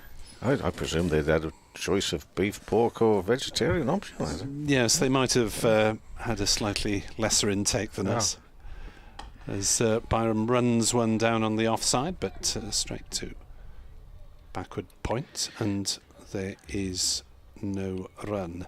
4 for naught. Byram has 3, Root has 1. We are through 3 overs here on BBC Sport Online, and Glamorgan leading on first innings by 44. See, I always think that, at their age, I could easily have polished off a beautiful meal like that and still gone out there and run without even getting the stitch. I would be absolutely fine. I couldn't do it now. No. Oh gosh, no. But anyway, yeah. Look, we don't know, and I'm not too sure as we won't know until you boys get to do your post-days play chats and interviews as to what the game plan is here. This one is worked onto the onside and no run, and I wonder actually at this moment whether either of the camps really know where it's all going. I think much will depend on where they do find themselves come close of play today. And I mean, the forecast tomorrow, how's that looking? Possible showers again, may be lucky, may not. Can't add extra time on the final day, of course. No. Sorry, this is my end. I'm very sloppy. Salisbury into Root and pushed up to mid-off, so no runs. He remains on 1, Byram 3. Ian Holmes on Twitter, who's a Glamorgan supporter based in the north of England, says dismal absence of ambition from Leicestershire against Glamorgan, who are a bowler down. The perfect way to crush any attempts to promote 4-day red ball cricket. A firm version from Ian then. I don't think he's happy. Salisbury around the wicket and driven to mid-off by Root and no run. But if we as experienced denizens of the county scene are struggling to explain tactics, then the casual listener or viewer would be even more baffled. Well, to me it's just straightforward. Caution and over-caution, but not wishing to lose the wickets, and then they ended up losing them anyway. Didn't think themselves as Salisbury comes in. Bowls push back up to Salisbury, left boot out, fine stop in the end, so they can't go through for 1 sliding stop. So then they lose the wickets. Then they've got a fella out there who can't actually move, so they've got a runner as well, and then you've got Crane who bowled beautiful. I mean, that for me is the biggest loss on that declaration. In fact, I would love to have seen at least another over or so of that. It looked just wonderful to watch. But it was at that point it was very clear they weren't going anywhere. So let's pull out and see what we can conjure up, maybe in taking Glamorgan off guard a little before tea on this 3rd day. But at the moment, no further breakthrough. No breakthrough. Now Root's on 1, and he just pushes that back up to Salisbury. But it'll all become clearer after you interrogate your particular individuals tonight. Oh, I don't think Rich is up for interrogation tonight. He's just going to give them a few half volleys. Sunday evening, isn't it? Yes, it's exactly. A Sunday evening. Exactly. Bank holiday on the horizon for many. And Salisbury around the wicket in the balls and pushes that one to the offside, and no run. So another over is completed. 4 for no wicket is the score here for Glamorgan. That's a lead of 48 runs. Glamorgan scored at a decent enough rate in the first innings, but that wasn't spectacular. 387 in 105 overs, give or take. So they were round about the 3.5 mark. Mm-hmm. And Leicestershire were rather under the 3 mark by the time they had scratched around in the afternoon session. So in Holland, the American international learned his cricket in Australia, is in bowls through outside off stump. Remember, both sides are a bowler down, both to hamstring injuries, with Tom Scriven unable to bowl, and Mir Hamza has not been sighted on the field today, or indeed in the closing stages last night, with a tight hamstring in his final match for Glamorgan.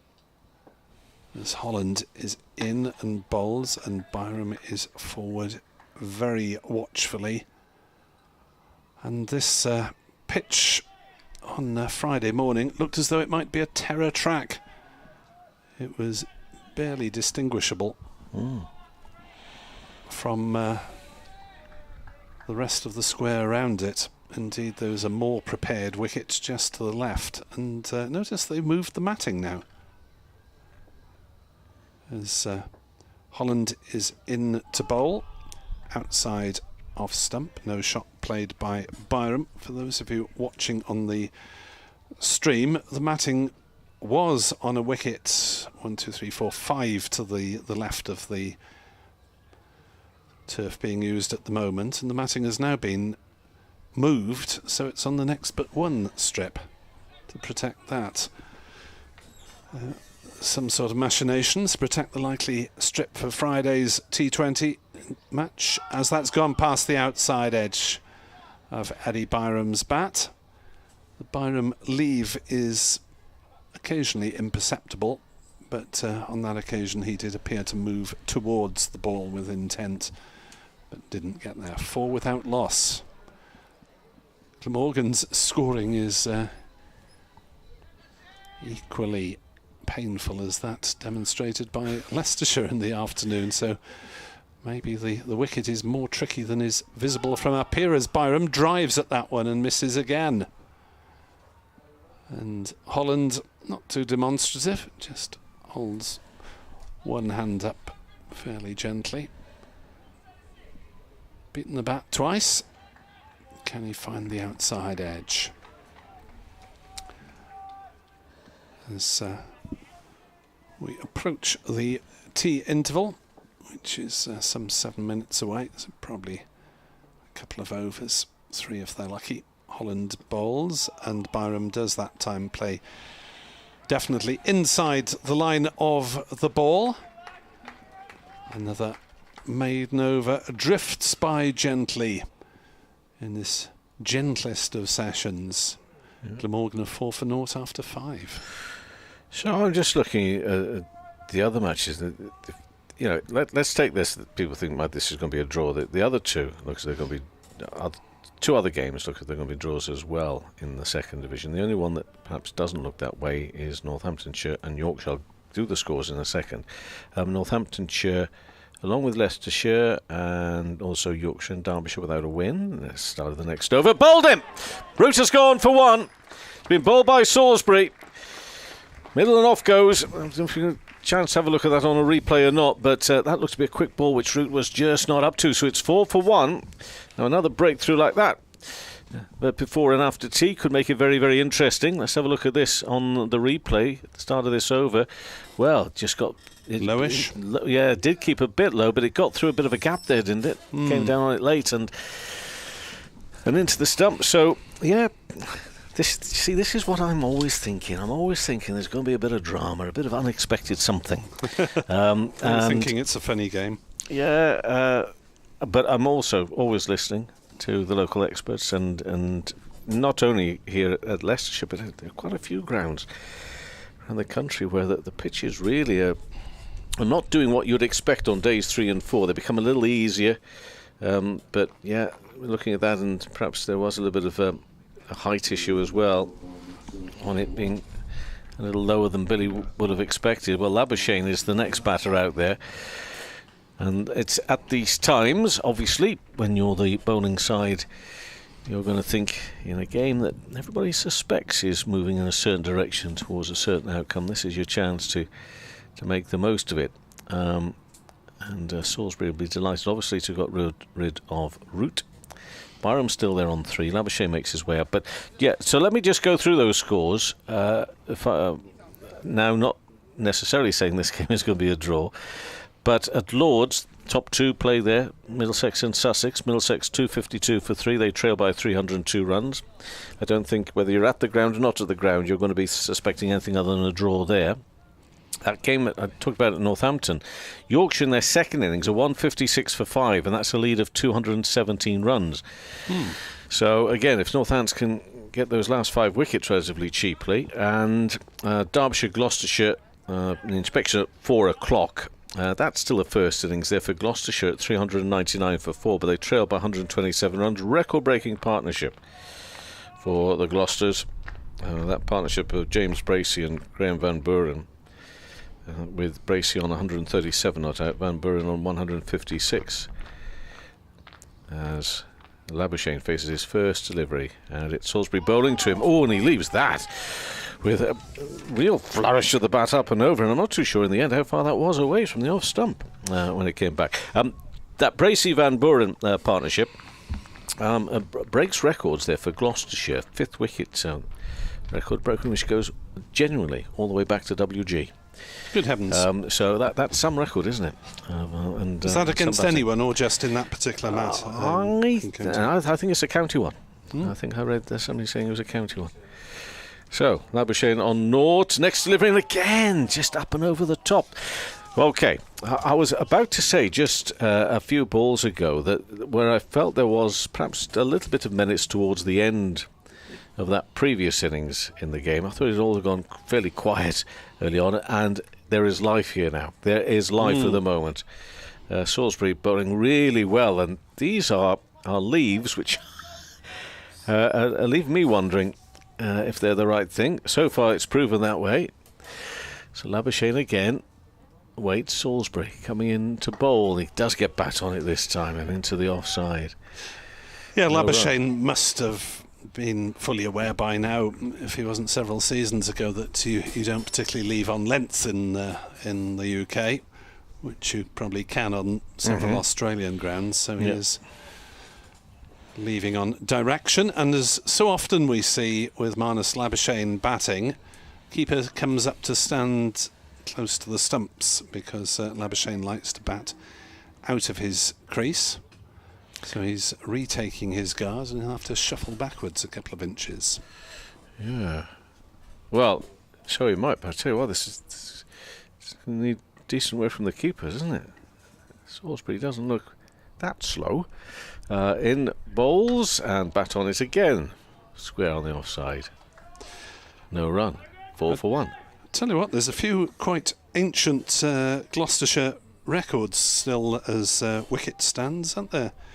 Wally Hammond's in a couple of them. W.G. Grace was in 3 different record stands for Gloucestershire before today. It's not impossible. There is some ruling down there that WG has said that even if people do get more runs, they're not allowed to be put in the record books.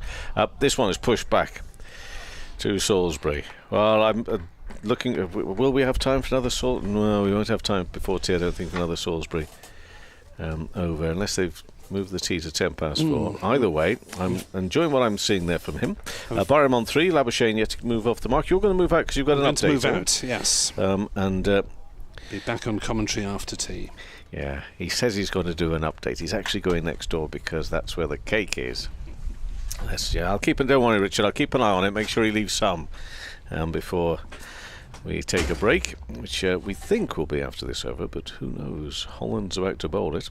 3 overs, 1 maiden, 4 runs he's conceded so far, and he comes around the wicket into Byram, edged low, and then passed him through first slip. I don't think that carried all the way to him, but then having made an attempt at a catch, although it didn't quite go to him, it's just flew under the body, I think, down towards the boundary. And they will get 1 run. Byram moves to 4, and the score up to 5 for 1. Very nearly carried. Would have been the first time, I think. Yeah. Catch had carried 2. There was a drop at slip earlier in the game, but other than that, nothing has really carried. My app has a 40% chance of a shower, and it kind of feels that way at the moment. I don't you like can your see app. Over there. Yeah, I don't like your app. You can take. See, that's the beauty of weather apps. I think generally, if you look around, you'll always find one that tells you what you want it to tell you, and I Yes. don't like that one at the moment. I'll try and find another one that doesn't quite have it at 40%. Bit of a hold-up in the play here. So I feel that it's brought up from the boundary and then he's sent straight back again. That boundary being down there at third. Ian Holland still looking for his first wicket for Leicestershire. Scott Curry was brought up and then sent back down again. Oh, now they're more than plugging, they're filling in their close in, catching positions at mid-wicket. Two short mid-wickets then, Harry Swindles and Peter Hanscom. As Holland is in from the pavilion end, bowls to Labuschagne, who goes back and defends calmly, straight bat. His Australian compatriot, Hanscom, moves across to his left to field. Has been a most curious day's cricket thus far. The forecast for tomorrow on that app that you don't like very much has it clear, suggesting that you like it more now. Yeah, it's a good app. Suggesting that we might get a full day's play tomorrow. Holland, orange soles to his boots, comes in and bowls. Labuschagne again stays on the back foot, turns the delivery to the wider of the two mid-wickets in terms of his position anyway. Harry Swindles, there's not much of Swindles, and he made the stop. In fact, we've almost got three, haven't we? Because Ben Mike is sort of edging closer to... Oh, he's gone away. Yeah, that's a shame. I like the look of that. Square. A little sort of umbrella on the leg side in front of the wicket, in fact. Just the two at the moment. Holland is in. Back again goes Labuschagne, turning the ball to Swindles, the hero of the One Day Cup final. How are you shaping up for the blast? Yeah, we're still awaiting the arrival of one of our overseas, two-wit Vian Mulder, who went to the West Indies with the massive South Africa squad, the 45. In goes Holland and bowls, leaves Labuschagne outside of stump, neatly taken by Cox, offers the ball to the stumps, doesn't bother demolishing them. There's suggestions that he might now be slightly delayed. He's supposed to be back next Wednesday. Obviously, he would be a huge part of the T20 Leicestershire assault. Just 2 games they won last season in the T20. The Foxes out of 14. Durham home and Durham away. And that was it. Holland is in and bowls an outswinger that nibbles past the outside edge of Labuschagne's bat. Is not taken cleanly by Cox, but it doesn't hit anything.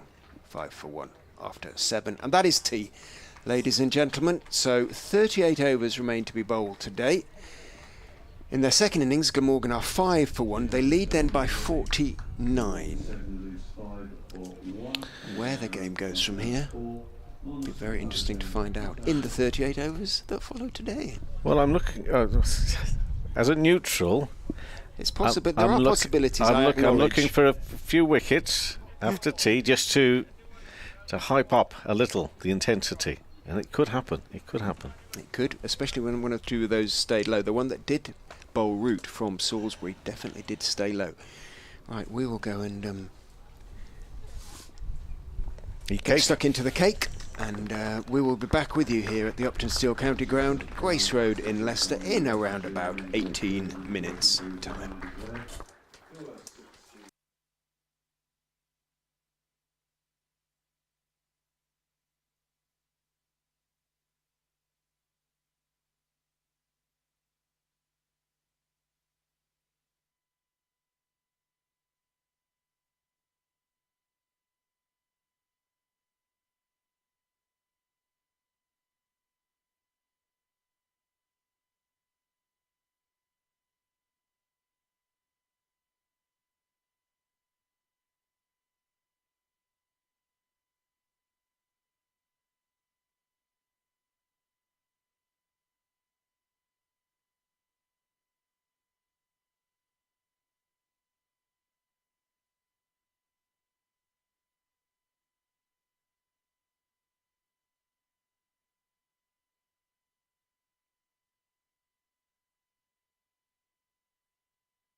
Well, good afternoon, everybody. Welcome back from the Uptonsteel County Ground, Grace Road in Leicester. Third and final session on the third day of the Vitality County Championship Division 2 match between Leicestershire and Glamorgan. BBC Radio Leicester, BBC Wales, Richard Ray, Nick Webb, and joined today by BBC Sport and commentary. A curious afternoon session after a very truncated morning, truncated by the weather that is, and then the afternoon session was not exactly stop-start. They pretty much played along, but it was very, very slow going on the part of Leicestershire. They extended their set innings 3-4-9, still trailing by 44 when they declared.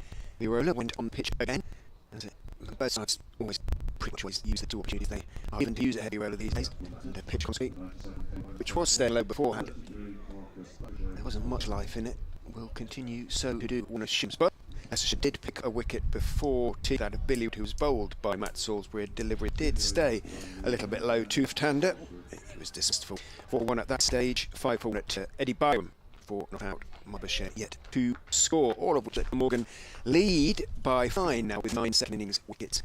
And it is gloomy again here at Grace Road. I can see a sort of shower away to the southeast and heading sort of northeast, so hopefully that won't be an issue. Plenty of dark cloud around. Matt Salisbury, who had his best in the first innings, no question about that. Is better in the second. Did he's yet to concede a run, and he's got a wicket to his net. Comes in round the wicket, bowls Byram, the left-handed stretches blocked out, and he's going to pick up a run, possibly 2 there. Byram, as he punches it out into the offside. Harry Swindles, who's on fielding for Scriven, runs back from point to field, and 2 indeed are taken. Byram on to 6-7 for 1. It might also have been the fact I'm searching for reasons as Salisbury bowls and Byram is defending back down the pitch to Matt Salisbury. To be fair, Glamorgan early in their second innings were even going more slowly than Leicestershire were, which I suppose you might expect at the start of an innings. But it's been accurate bowling from both sides. Ball keeping a little bit low, not really coming on, but you wouldn't have thought to the extent that we've seen. 2 short mid-wickets in again as Salisbury round the wicket bowls to Byram, who defends on off stump. Back down the pitch towards mid-off, intercepted en route by Curry, who's had a pretty good game with ball and bat thus far. It is slightly worrying, isn't it, the prevalence we've seen of players on the drive this season, and ball not really carrying through to the slips as you would hope. Salisbury is in and bowls an unexceptionable delivery, and leaning forward, Byram blocks it back down the pitch to Matt Salisbury, who walks very straight backed towards his mark. Preparing for military service. Up.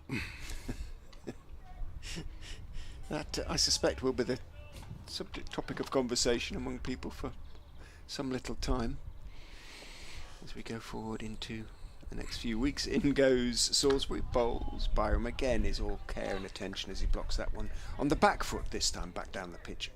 On the onside, Marcus Harris picks up. End of the over, the 8th of the Glamorgan second innings. 7 for 1 is the score. The lead then is always add simply 44-51. Yeah, it's not going anywhere fast, the Glamorgan advantage, is it, in this second innings?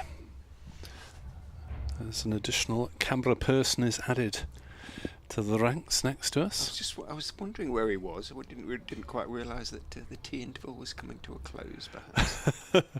Well, I must admit I was heads down writing the report for online, or at least writing the middle chunk of it, when I heard the announcer say, players resuming. 7 for 1 then. Labuschagne on strike, yet to get off the mark, off 10 deliveries. Holland bowls to him. Now he is off the mark after 11 deliveries as he turns one down to fine leg for a single. Holland with the opportunity to respond in kind to Labuschagne, but hasn't yet bowled him a bouncer. Yes, the Labuschagne bouncer is not a ferocious thing generally. Not on this pitch, anyway. I've seen him bowl bouncers bowling leg spin, mind you, which is a shock tactic. And let's hope that he and Chris Cook have a little signal agreed. As Glamorgan score gallops on to 8 for 1 in this, the 9th over. After a delay for the rearrangement of the field for the left-hander, Holland is in again, coming around the wicket, bowls, and Byram turns that off his hip down to fine leg, and they'll all have to rearrange themselves again because it's another single. 9 for 1, Glamorgan leading Leicestershire by 53. 36 overs remain after this tonight, but given the scoring rate of the afternoon and the start of this Glamorgan innings, you wonder whether the advantage is going to grow at more than 2 and over at best. Holland is in to bowl to Labuschagne. That's down leg side and might have touched something or nothing on the way through. It is a run of some variety. It's a bye. Didn't touch batsman's person or wood.